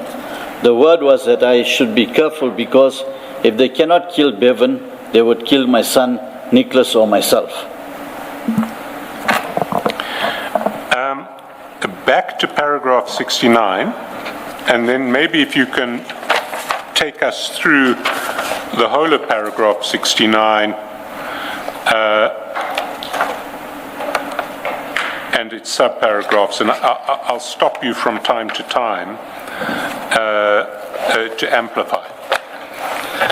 I have been informed that Mr. Loftus will testify before the Commission, so I do not repeat the details that is described in the interdict application of the interactions between the Loftus family and members of the SAPS and between Bevan Loftus and Mr. Clive Naika.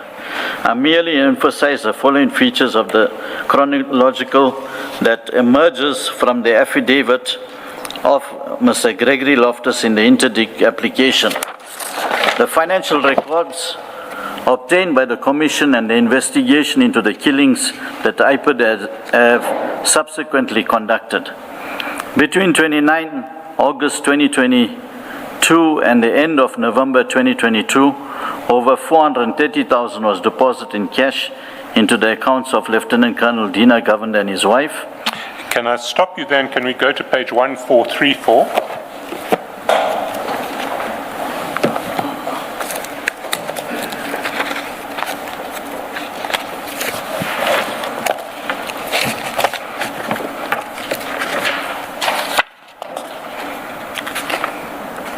And Are you in file 4? Look in at file 4. In file 4.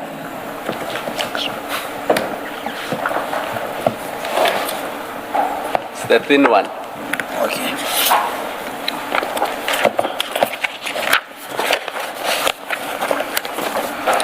1434 and going over the page to 1435. Just the top two entries on 1435. Okay, I'm with you.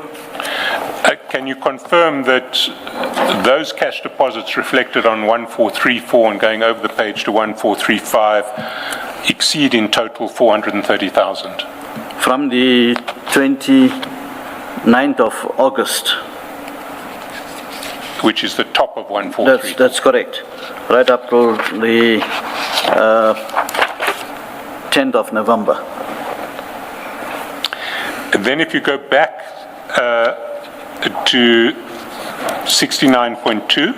On the 13th of December 2022, Lieutenant Colonel Dina Govender, warrant officer Thanasekaran Sivan Naidu, together with other members of the task team, went to the home of Mr. Gregory Loftus looking for Bevan Loftus.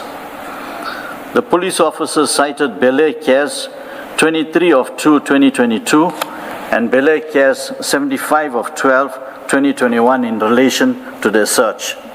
Now, we're going to go to these dockets now. In 69.4, you say they contain no evidence of consequence implicating Bevan Loftus. I want to put to you that it may be slightly overstated there. No evidence upon which Bevan Loftus could be convicted is what I want to put to you there. There is evidence against Bevan Loftus in these dockets, but it's not evidence on which a responsible prosecution would be launched. I want to submit. Yes, the evidence that was contained in that docket was where his name was mentioned by the victim. And in one case there was an alleged witness. But I think with both those statements, looking at the turf war between taxis and drug dealers, there is no conclusive evidence that would have convicted Bevan Loftus. Well, maybe if we can go to those dockets, and if we start with the 2021 case, and if we can go to file 3, page 866.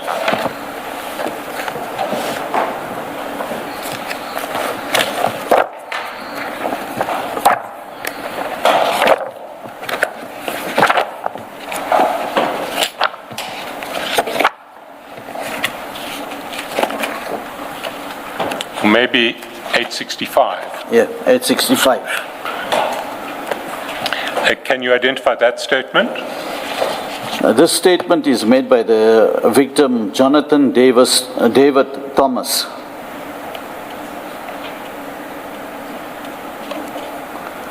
And he describes on page 865 being confronted by a man telling him he's not allowed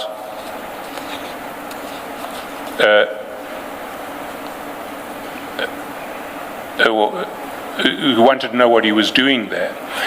if you pick up at the top of 866, and this is the identification of Mr. Loftus's involvement, the first identification of Mr. Loftus's involvement. Yes. Can you read paragraph 5? The person by the name of Kupan, he was working for Loftus. He went on further to say that his boss, Bevan, had made it clear that Durban South is not supposed to operate in the area. I know Bevan Loftus to be the owner of First for KZN. He then said that he will ruckfall, in inverted commas, with me, which means that they'll get involved with each other. I understood ruckfall to be a slang word which is used as a threat to someone's safety. At that point, I felt threatened because I know that they were capable of carrying out their threats. I then drove away onto the N2 northbound on North Ramp and proceeded to the same spot where I was static on the M7 Edwin Swales Drive. I was parked in the same position which was under the trees on the M7 Edwin Swales Drive on the grass verge facing west. I was seated in the vehicle in the driver's seat and waiting for the next call out. I was still emotionally disturbed. Around 14:30, I observed a grey Toyota Corolla which was driven past me at high speed towards the N2 bridge. The driver suddenly stopped about 100 meters ahead and then made a U-turn and drove towards Wakesley Road, which was at the rear. There were 4 occupants in the vehicle. They appeared to be males, but I could not identify anyone. About 10 to 15 minutes later, I observed in my rearview mirror a grey car approaching slowly. Other motorists were overtaking this vehicle. It appeared to me that this vehicle was experiencing a mechanical problem. This vehicle then stopped next to me, which was within a 3-meter distance. I immediately recognized Bevan Loftus seated in the front passenger seat. Kupan was seated in the rear left passenger seat, and I am uncertain who the driver was. The vehicle was a grey Datsun Go 7-seater model. I was unable to retrieve the registration number. I immediately concluded that they were going to attack me. Bevan and Kupan then drew pistol-type firearms and started to shoot at me. I immediately tried to hide and open my passenger door and managed to dive out. By them, I noticed that the vehicle was driven away, but they were still shooting at me. A little further down, they made a U-turn and drove back towards Wakesley Road. At that time, I was running into the bushes. I still had them in sight. After the vehicles disappeared, I returned to my vehicle. I immediately alerted everyone on the radio of the shooting. I managed to locate my cell phone in my vehicle when I heard it ringing. It was my manager, Lucky, who had called to find out what was happening. I explained quickly what happened and told him that I'm going to the yard in Sydney Road. I noticed that there were several bullet holes all over the driver's side of my bakkie. I quickly managed to pick up as many shell casings as possible. They were still hot. I placed them in a face mask and then drove away. I could not see the suspect vehicle anywhere in the vicinity. I then proceeded straight to the yard in Sydney Road. At the yard, I met my boss and his son and my manager, Lucky. I explained to them what had transpired. I also confirmed to them that as much as I was not injured, that I was very shaken up and emotionally. They parked the vehicle in the yard. I indicated that I did not require any medical attention or medical treatment at the time. My boss said that I could take a few days off from work. I took my personal stuffs as well as the shell casings, and Lucky then took me home, where I have been since. On Monday, the 13th of the 12th month, 2021, my boss called me and discussed an appointment for me with the police. I was not yet in a position to meet with the police the same day, so he confirmed an appointment for me for Tuesday, the 14th of December 2021 at 8 o'clock. On Tuesday, the 14th of December 2021 at about 7:30, Lucky fetched me and took me to the police station at about 8 o'clock. I was interviewed by Captain Ruplal, who then recorded my statement. I also handed all the shell casings to a female Captain Naya, who placed them in an exhibit bag with serial number PA 600 400 7379 in my presence. I do not understand why I was attacked in the manner. Bevan is known to me for about 15 years now. I therefore desire a police investigation in the matter. Now, so this is a statement that does directly implicate Bevan Loftus. Yeah. Is there any other evidence in the docket that implicates Bevan Loftus?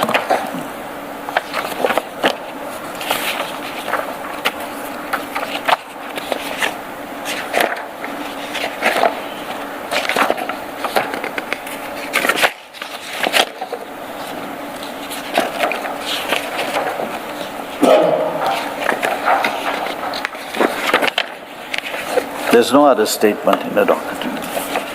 1 second. Is that Pretoria? I can confirm it. There's no other no other evidence that's implicating him, beside that one statement. Can I then take you to page 888? Sorry, Mr. Chaskalson, maybe before you move on, just from my understanding, Mr. John, what do you mean in the light of this direct allegation about Bevan Loftus? When you say there was nothing of consequence, what is lacking that makes you say, I mean, to me, a layperson, that kind of allegation seems to be of consequence towards something. I'm not talking about whether successful prosecution or not. Here's someone who says, I know him, and he was there, he shot me, and I took casings. What do you say lacks from this docket that makes you say there was nothing of consequence? Commissioner, it's only the version of the victim. And we all know that this was a tough war in the taxi industry, the tow truck industry. So his version have to be tested. What statement he make have to be tested against something, other evidence that's supposed to be obtained, or other witnesses. So yes, there is a link to Bevan, but there is no other evidence beside his statement, the statement of the victim. Such as what? What would you have expected to be in the docket that would make you say, yes, there is something of consequence? Assuming the docket is still under investigation, what would you expect to find? Commissioner, the police failed to do their investigation in terms of ballistic reports. They failed to do the tracking of Bevan's cell phone number to the area where the shooting took place. Also, even if the vehicle that Bevan was allegedly to have driven, possibly there would have been AVL or tracker report on that vehicle. So beside the statement of the victim, there is other investigation that the police are supposed to conduct to link Bevan to the case. And if you look at it, that this docket was opened in 2021, and Bevan was killed in 2023. So it is a lot of investigation that could have been put into the docket prior to the shooting and killing of Bevan. So you're not, and maybe it's my mistake, before looking at the docket and reading your statement, I got the impression that what you're saying is there was nothing that implicates him in under that case number. That's not what you were conveying. No, Commissioner, the only statement that implicates him is the A1 statement, that's it. And from the investigation, you basically got the A2, which is a copy of the SAP 13, where they ended in the exhibits, and then you got a ballistic report on the exhibits itself. But Bevan's firearm was not seized in order to match whether it's the same firearm.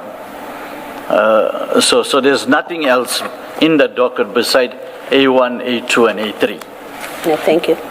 And just to be clear, Mr. Chaskalson did correct part of your statement to say there is some evidence, but not sufficient to obtain a conviction. That's correct. Can I just also ask you to turn to the foot of page 888, spilling over to page 889.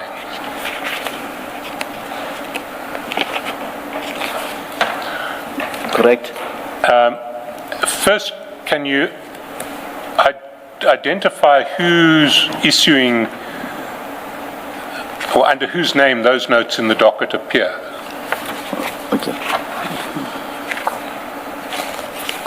The entry that was made, that's on the foot of 888. It's an entry made by Captain Govender. And how does Captain Govender come to be making entries on this docket? Are you aware?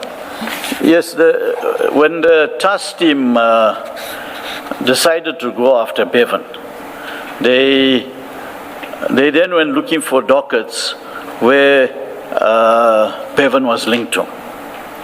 So they picked up dockets from different stations in the Durban area where his name has been mentioned, in order to possibly to use those dockets when they went looking for him and eventually executed him.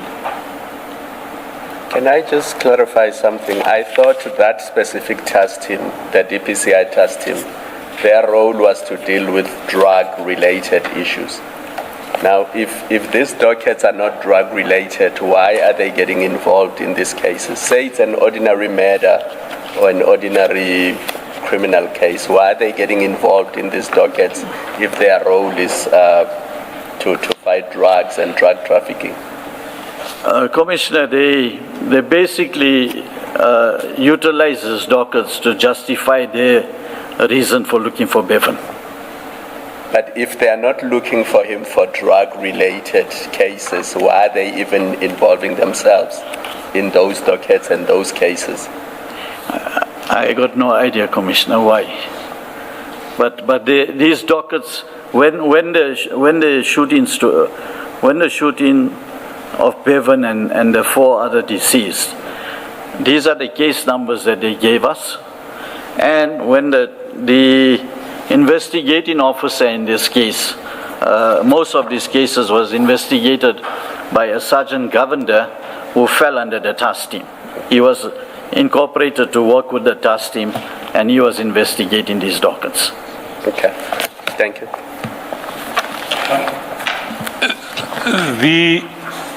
The only evidence in this docket against Bevan was the evidence of Jonathan David Thomas in his A1 statement. That's correct. Can I ask you to go back to page 25 of your statement, paragraph 60.2?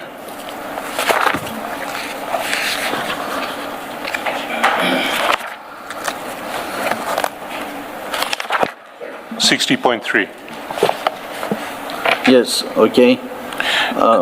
Marlon Stewart and Jonathan Thomas of Durban South Towing and panel beaters were murdered in Durban Central CAS 789 of 12/2022. When would that murder have taken place if the CAS number, with that CAS number? In December 2022. Can you go back to the foot of page 888?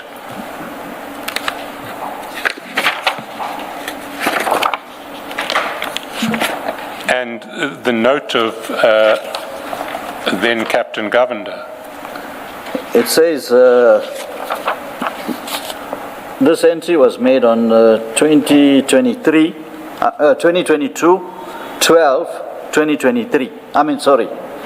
The 23rd of December 2022. It says docket inspection. Finalize outstanding investigation, trace Bevan Loftus, task crime intelligence, see my entry in Bele, CAS 23 of 3/2022, Information received that victim in this matter was shot and killed in Argyle Road on the 20th of December 2022. So can I just stop you at that point? So the only evidence in this docket against Bevan Loftus was the statement of Mr. Thomas. But to the knowledge of Captain Govender, Mr. Thomas had been killed on the 20th of December. That's correct. So he was no longer available to be a witness against Mr. Loftus. That's correct.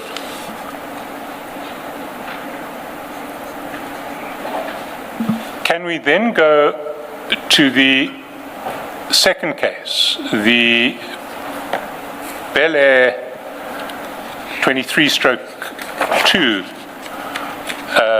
of 2022? That's at page 892 of file 3. Okay.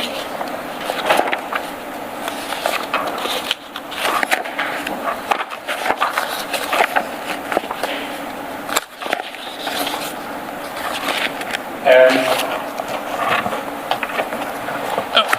at 898, once again there is a A1 statement of Mr. Jonathan David Thomas. That's correct. Now, unfortunately, the copy in our bundle is practically illegible. We're going to ask you to give us a more legible copy, but can I ask you to confirm that once again,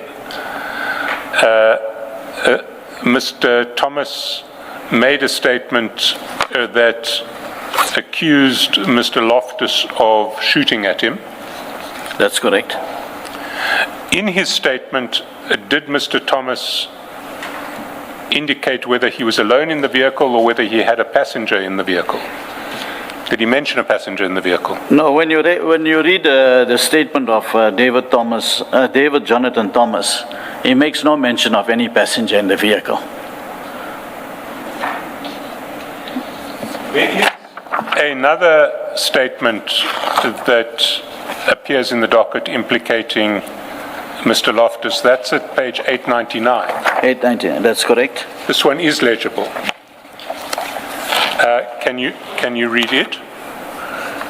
Okay, it says here, I, Eugene Erasmus, states under oath in English, I'm an adult male with date of birth 1984/06/02, age 38 years, residing at 37 Quality Street, Wentworth. I do not have a cell phone and I'm currently unemployed. It states on the 5th of February 2022 at 6 o'clock I was with David Jonathan Thomas in the tow truck Durban South Towing. We was parked along Edwin Swales Drive, M7 turnoff. While seated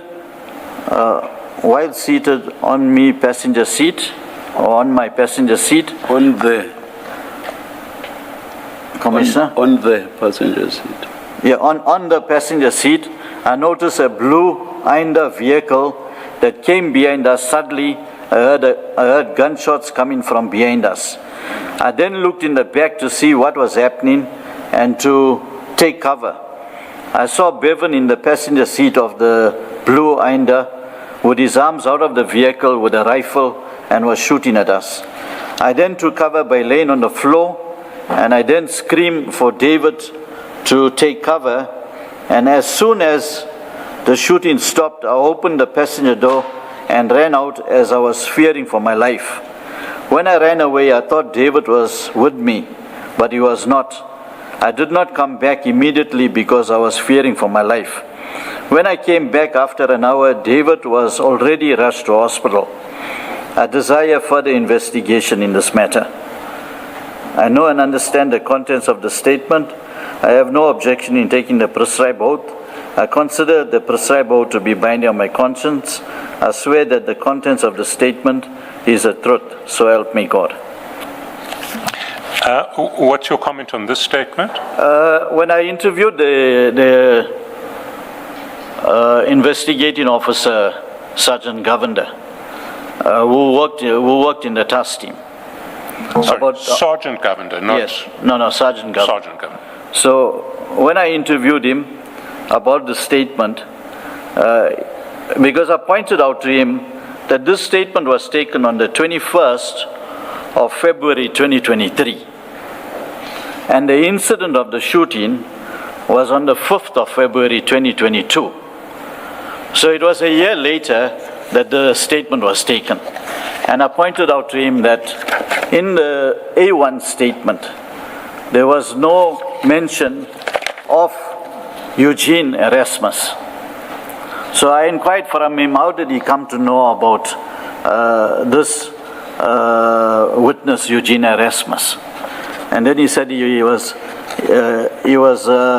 informed by Dina Governor to go and take the statement. Also, when I looked at there's a statement of the ambulance personnel that was parked next to the tow truck.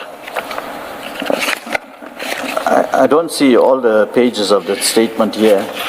I can just point out part of the statement. Part of his statement is 897. Is on page 897. When I looked at that statement, the ambulance driver is talking about a white vehicle that looked like a Nissan Tida that sped off from the shooting. But he doesn't mention who was in the vehicle.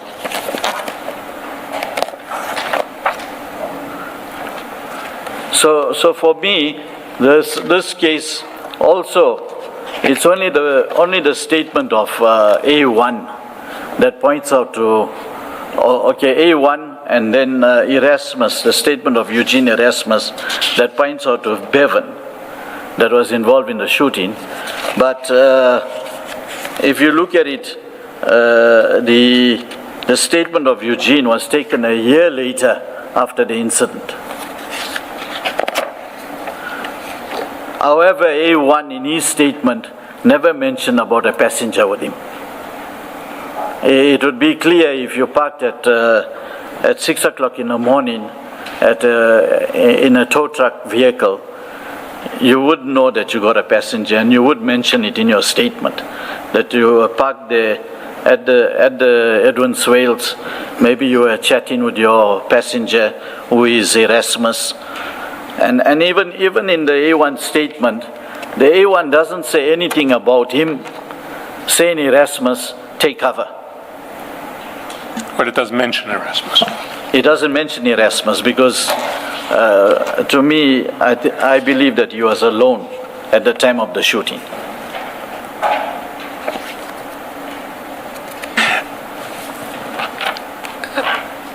Let's then go back to the main statement, paragraph 69.5. We're talking about the first visit to the house of Mr. Gregory Loftus in December 2022, 69.5. On arrival at the premises, Mr. Gregory Loftus informed Lieutenant Colonel Dina Govender that Bevan was not at home. The members of the task team forcefully broke the lock of Bevan Loftus, which was searched without a search warrant. Mr. Michigan Ippolite was inside the home of Bevan Loftus. He was allegedly waterboarded by the task team who wanted him to disclose the whereabouts of Bevan Loftus. Mr. Ippolite would later be one of the men killed on the 1st of April 2023. Members of the task team recovered an alleged stolen vehicle which was found on the premises.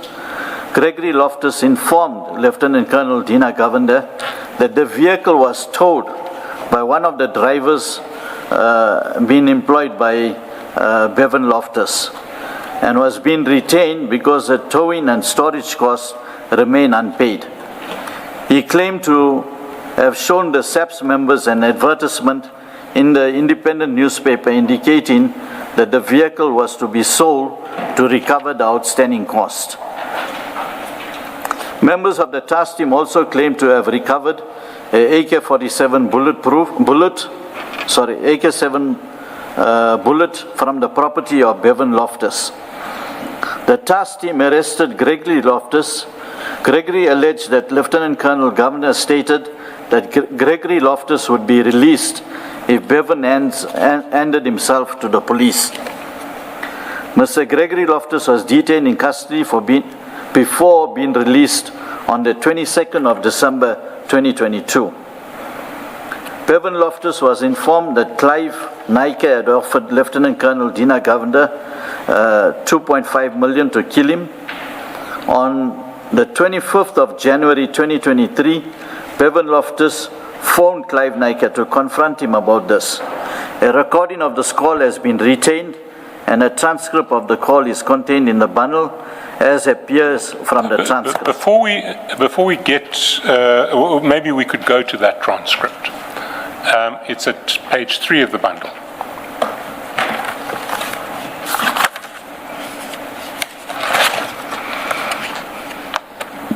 Page 3 of which bundle?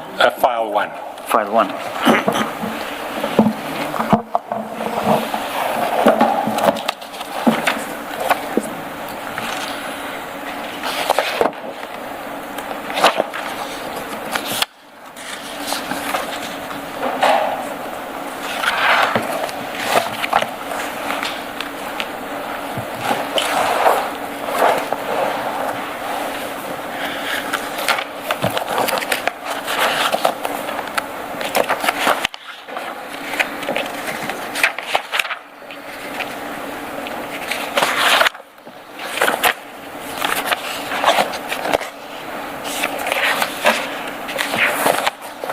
Okay, I'm on page 3.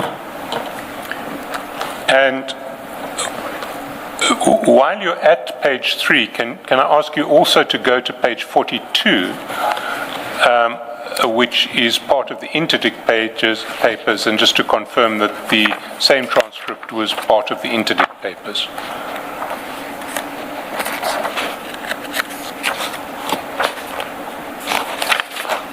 That's correct. Can we then read through the transcript? Page 3. 442, they're the same document. All right, the caller was Bevan Loftus, first for KZN towing, and the receiver was Clive Naika Roadster.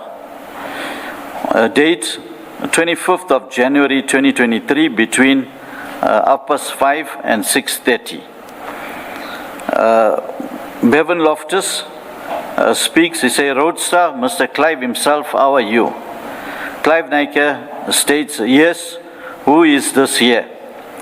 Bevan Loftus says, Lekker, lots of money, 2.5 on my head now. Clive Naika, who is this here? Who is this here? Bevan, you killed my uncle, you. Bevan Loftus, yes, and there's crosstalk in between.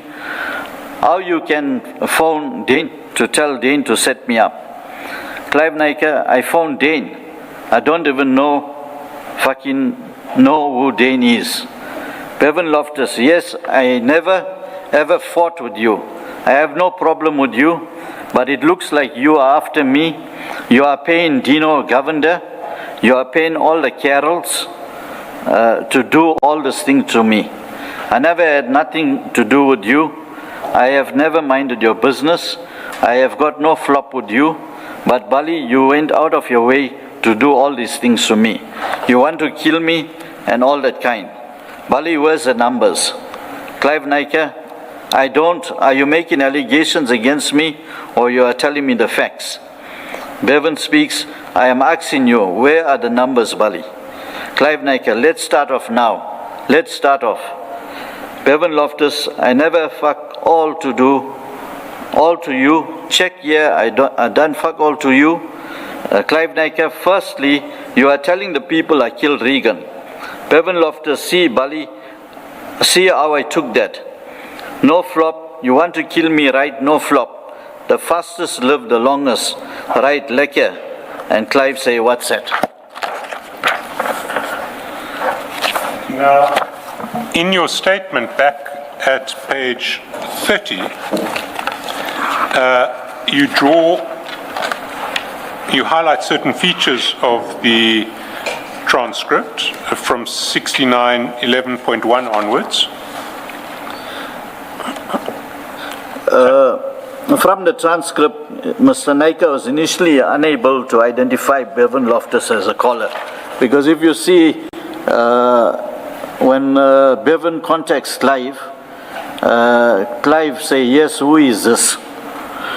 But as soon as Bevan mentions the 2.5 million price on his head, Mr. Naika immediately identifies him as Bevan. So it shows that he was fully aware of the 2.5 million hit on Bevan. But sometimes, for a few seconds, you may not recognize the voice of someone that you don't talk to all the time. But as they continue speaking, you may end up recognizing the voice. So I'm not sure that the inference you draw is necessarily plausible. I get it from what you're saying, Commissioner, but when I look at it, immediately when the 2.5 million was mentioned, then Clive Naika say, who is this here? Who is this here? Bevan, you. But you are repeating exactly what you say, and that's what I'm querying. So basically, you've not responded to what I'm saying to you. I'm saying what you say is not necessarily plausible, because it does happen that you may not recognize the voice of someone talking to you over the phone, someone that you don't talk to all the time.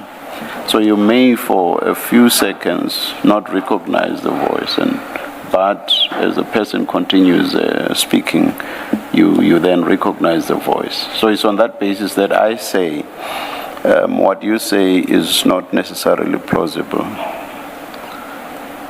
So you cannot answer me by repeating what you've said.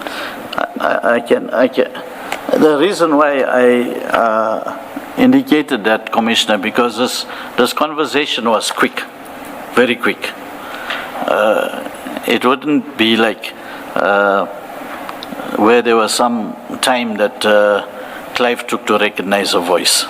Has it never happened to you that for a few seconds you may not recognize the voice of someone that you know for a few seconds, but maybe within a few seconds you come to recognize the voice? Are you saying that has never happened to you? If you say so, I'll be very surprised. No, it does, Commissioner, but it actually takes longer to recognize the voice, or maybe a longer conversation. But here, it was only like 2 lines.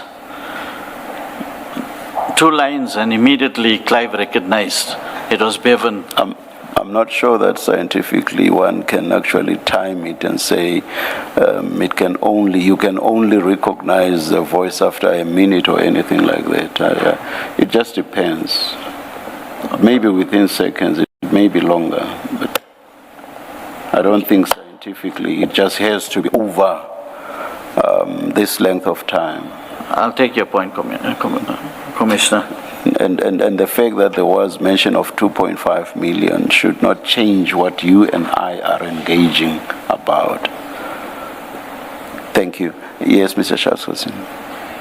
69.11.3.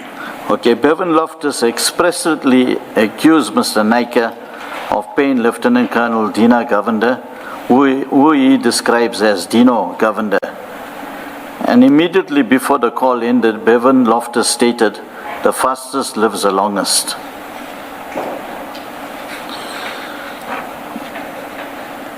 On the 3rd of February 2023, the task team again returned to the Loftus family home, but Bevan fled the scene.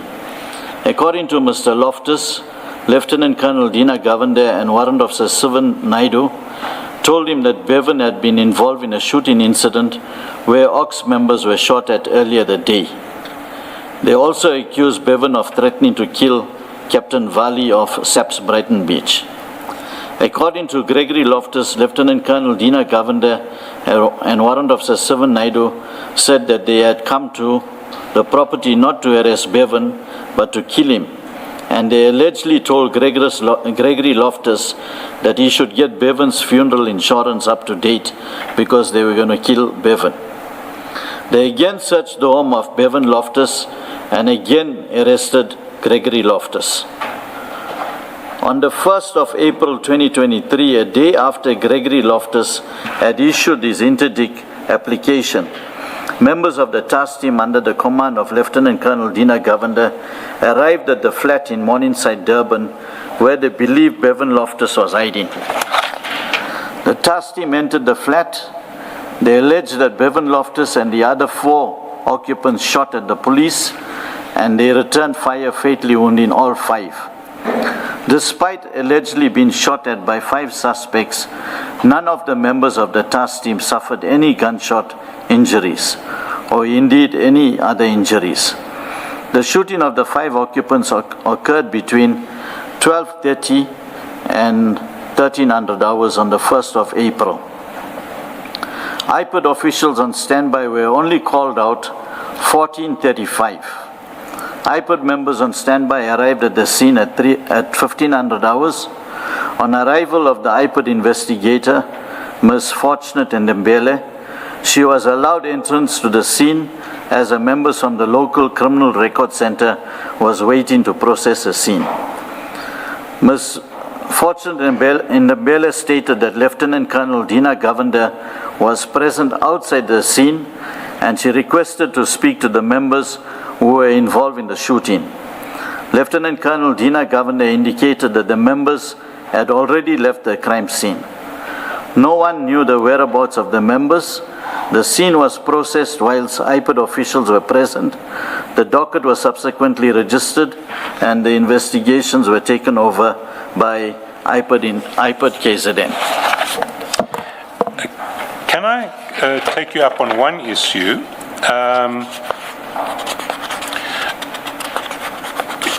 You say that none of the members of the task team suffered any gunshot injuries or indeed any other injuries. Yeah, in fact, one member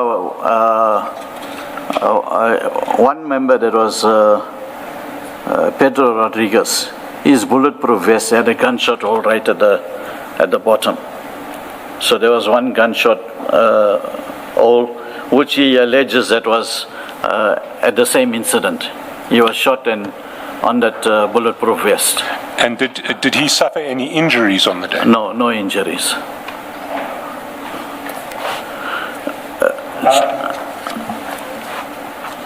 Was there other evidence other than the injuries, evidence that the police were shot at, such as used cartridges, holes on the walls, Yes. damage to the property? Yes, there were cartridges found from various firearms. The evidence of the cartridges found at the fire on the scene of those various cartridges is still being tested because Bevan Loftus had his own firearm, his private firearm. And one would, if you have a private firearm, you would not use an unlicensed firearm if you're defending yourself. Or if you're shooting at the police, you wouldn't use an unlicensed firearm. You would use your own private firearm. The issue here is that they did not know that police were coming to the flat because they did not give permission to anyone to come to the flat. Because remember, I indicated earlier on, is that the occupants of that premises must indicate to the security downstairs that they can allow people to come up. So they did not allow or indicate to the security for anyone to come up. They only indicated to one person who was the person that was picked up by the police in Pinetown. They picked him up for a shooting that happened at Greenwood Park.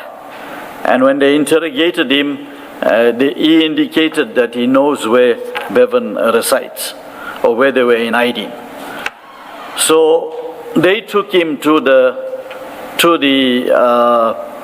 flat, and basically he was the one that requested for permission to come up. So they knew that the person that's coming up is well known to them. So they would not be armed to start shooting at their own friend that's coming to visit them.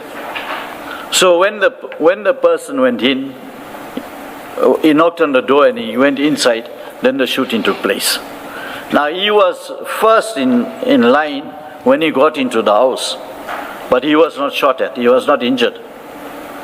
But if you look at the photo album of the shooting, the police indicated that they retreated into hiding when they were shooting, but the 4 deceased was lying in a line.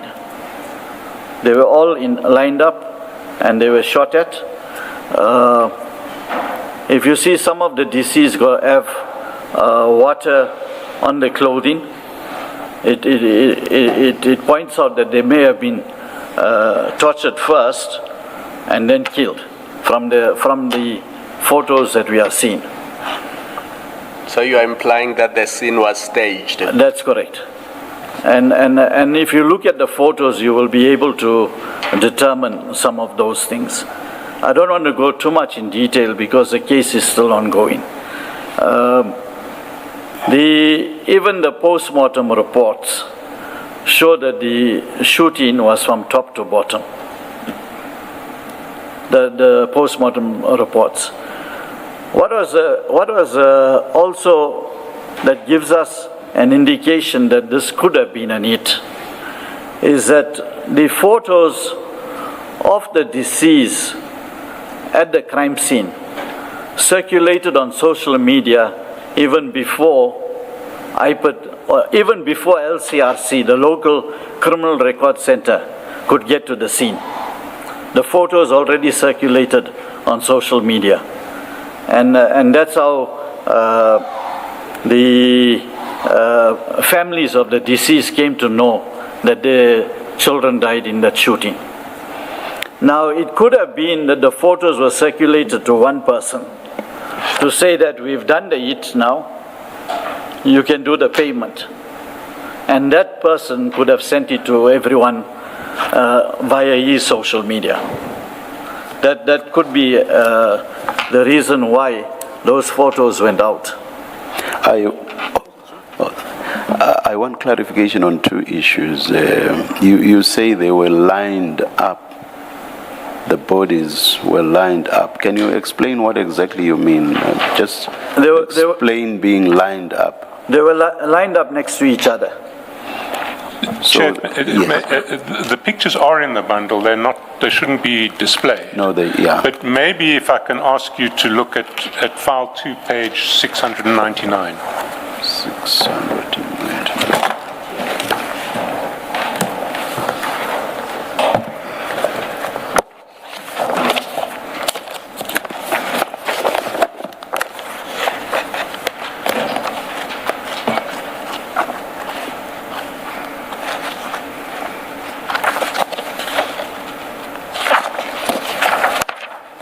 699. That's correct.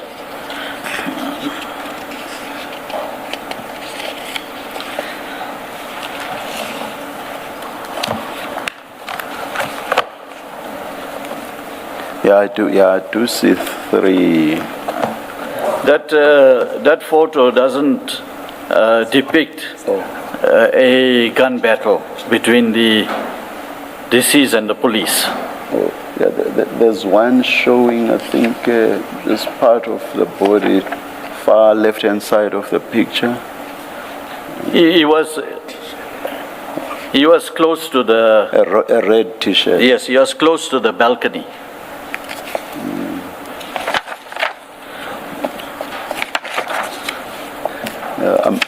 not altogether sure that I would say they are lined up, but I guess it's a matter of what? Interpretation of what one sees in the picture, especially if you look at the one on the far left, the Okay, one showing partly on the picture. But anyway, okay, that was the one issue. Chair, the reason why yes. I indicated, Commissioner, the reason why I indicated this is that the police said that they came under fire by the Yes, deceased. yes. Okay. Now, looking at that, if they came under fire, all three of them would not have been standing at the same place. They would have been taking cover, maybe one in the room, one in the kitchen, if they know they're coming under fire. But here they were Close, the bodies are close to each other. Yes, yeah. yes. And there are other evidence that's in this file that we don't want to disclose because it's still under, it still has to go to the DPP's office. Okay. The other thing I want clarification on, you also said that someone who has a licensed firearm would not use their own licensed firearm to shoot at police. Did I understand you correctly? In fact, or am I, or did you say the opposite? the opposite, Chair. Can you repeat the opposite? Okay, if you want to defend yourself, Yes. you would not use an unlicensed firearm. You would rather use a licensed firearm if you have a licensed firearm, Yes, because then you are justified that you will use a licensed firearm in defending yourself. The justification becomes difficult when you use an unlicensed firearm. Where else you have a licensed firearm? Unless you are hopeful that you just might escape, and therefore you use the unlicensed firearm so that nothing links you to your you use the unlicensed with the hope that you then do not get linked to your licensed firearm. So that too is a possibility, I would imagine, or not. But if you're defending yourself, Chair, you're not going to use an unlicensed firearm if you have a licensed firearm. But you are never sure that the facts will be accepted that you were indeed defending yourself. Because especially look what's happening here. The overall or the overarching picture is a picture of what? People who are involved in gangs, and one of your headings even refers to gang wars. So, in a sense, fine, he ran away because of threats. I don't know whether I'm not mixing up the cases. But if it's people involved in gang wars, they may well have been, or they could possibly have been fugitives. And if that be the case, one cannot just say one could only use their licensed firearm. Not if people were involved in gang wars and who possibly could even have been fugitives from the law. So you can say that about you, perhaps. Okay. And you are not suspected of any criminality, you've not run away from anybody, you are in your house and you are defending yourself. So you can make your statement about yourself in that kind of situation. But if you're talking about people that you say were rival gangs and drugs, towing gangs, and so on, so you're not talking about people who are like you. Do you see what I mean? I agree, Commissioner. So you cannot discount the possibility that one could use a licensed firearm in those circumstances. I take your point, Commissioner. Thank you. Just, you offered an explanation, a possible explanation why the sin, this killing, would have ended up on social media before you were called, and before, I think you said even before the LCRC were called. And your explanation is that maybe it was to show whoever is the payer From evidence that we've had, and I just want to put this to you to hear what your comment is, from other matters, that the police in fact have WhatsApp groups in which they communicate to do with operations. We've had instances where certain pictures were shared with other people, and the explanation is, well, we shared in the group, because to say we've done this operation. Is that something that you're prepared to entertain as a possible explanation, how this scene could have ended up on social media? I won't rule that out, Commissioner. I'll take it as a possible explanation. All right, thank you. Should we take the adjournment now, Mr. Shaskalsin, or do you want to cover Chair, something? We're close. We are close to the end, so it may make sense to finish this. Mr. Shaskalsin, before you go to the end, if we go back to page 30, I think we've already dealt with the issue of the funds and how they find their way into and I assume Mrs. Govender's bank account. What was not clear to me is who or what is the source of those funds. Did we clarify that? It's all cash deposits. So we don't know where the cash them comes to from. the person that we say was possibly paid to conduct the hit or to do other things. We can't link it to that person. We can't link to any specific individual through the money flows. But what we do have is cash deposits aggregating to almost 2.7. 9 times the annual salary, annual take-home pay. And then that confirmation from the attorneys, it does not provide any assistance. Again, it's cash deposits. It seems that the cash would have been deposited by a Lieutenant Colonel Govender and his wife themselves. Certainly, in some of the instances, that seems to appear from the bank transaction records. But where the cash came from originally, we don't know. Okay, thanks.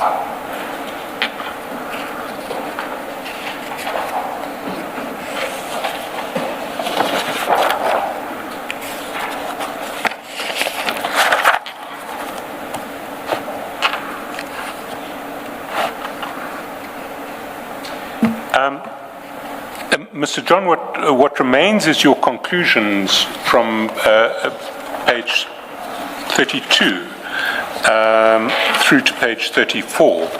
I wonder if you want to take the Commission through those conclusions. Okay. The task team led by Lieutenant Colonel Dina Govender operates under dubious circumstances with no clear reporting lines and structure. In cases where the deceased are shot for involvement in cash in transit ICE, there is often no meaningful evidence linking them to any such offences in the province. In most cases, no rifles, explosives, explosive device, banknotes, or banknote boxes are found on the scene of the shooting, as would ordinarily be the case in a cash-in-transit operation seeking out suspects. Despite members of the task team constantly alleging that they only opened fire after having been shot at by suspects, in the overwhelming majority of cases, there is no evidence of any SAPS member being shot, even in the bulletproof vest, except the one case in the Morningside shooting. In most cases of killings by the task team, IPID is not informed immediately of the incident, and the task members leave the scene of crime before IPID is able to arrive. This interdict application issued specifically to prevent the killing of his son by Lieutenant Colonel Dina Govender. The fact that Bevan Loftus had been given an advance notice that Mr. Naika had allegedly offered a 2.5 million payment for his killing, and that in his call to Mr. Naika immediately identified Bevan Loftus when he raised the issue of the 2.5 million offer. Chair, can we take a break quickly? Commissioner, can we take a break quickly? Let us do so. We'll come back when indicated.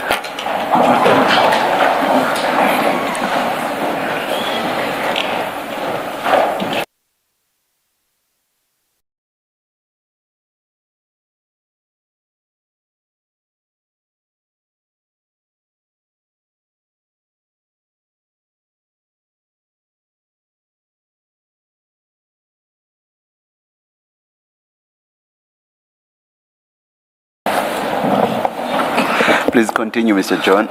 Thank you, Commissioner, for that indulgence.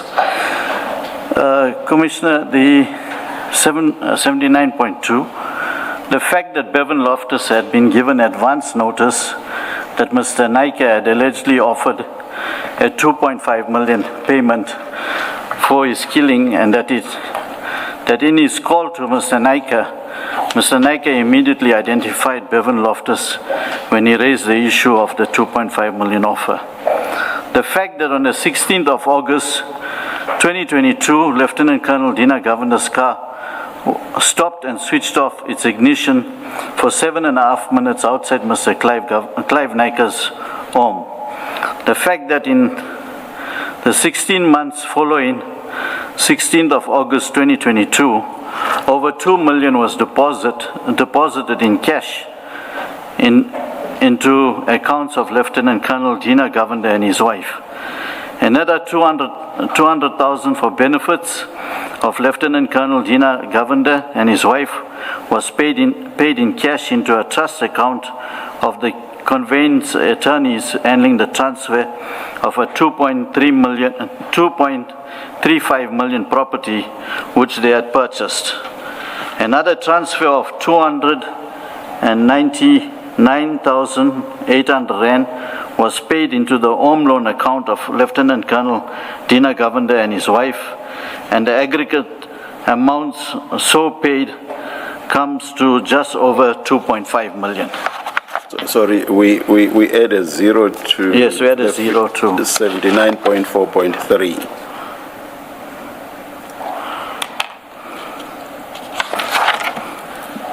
Please continue.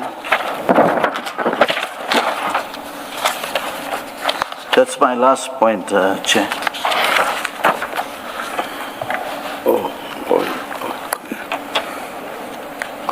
Just ask, and you can say, if Mr. Chaskalson, if someone else will be testifying and making it clearer.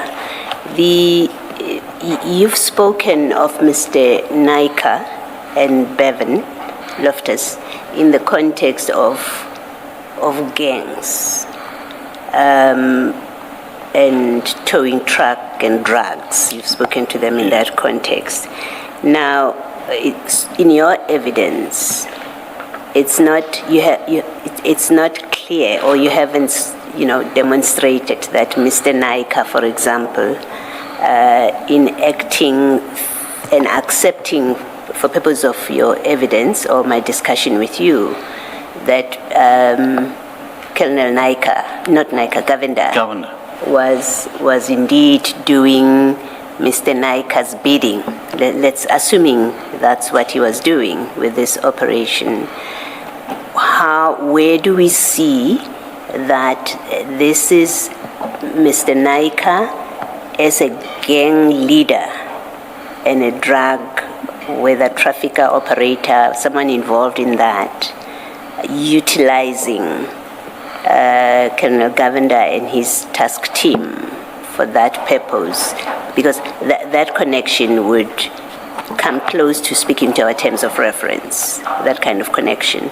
But from the evidence, so far it looks on the face of it as a competing businessman in the tow truck business takes out a rival and uses rogue police officers. On the face of it, that's what it looks like from how you've testified. are we going to be getting evidence that places this transaction that you say happened between Mr. Naika and Colonel Govender and his team in the context of gangs, drugs, and effectively infiltration of gangs of the police? Chair, I think it's better for me to answer that question. The short answer is yes. There will be evidence to that effect. It will involve evidence of undercover crime intelligence operations, and it is evidence which will, at the instance of the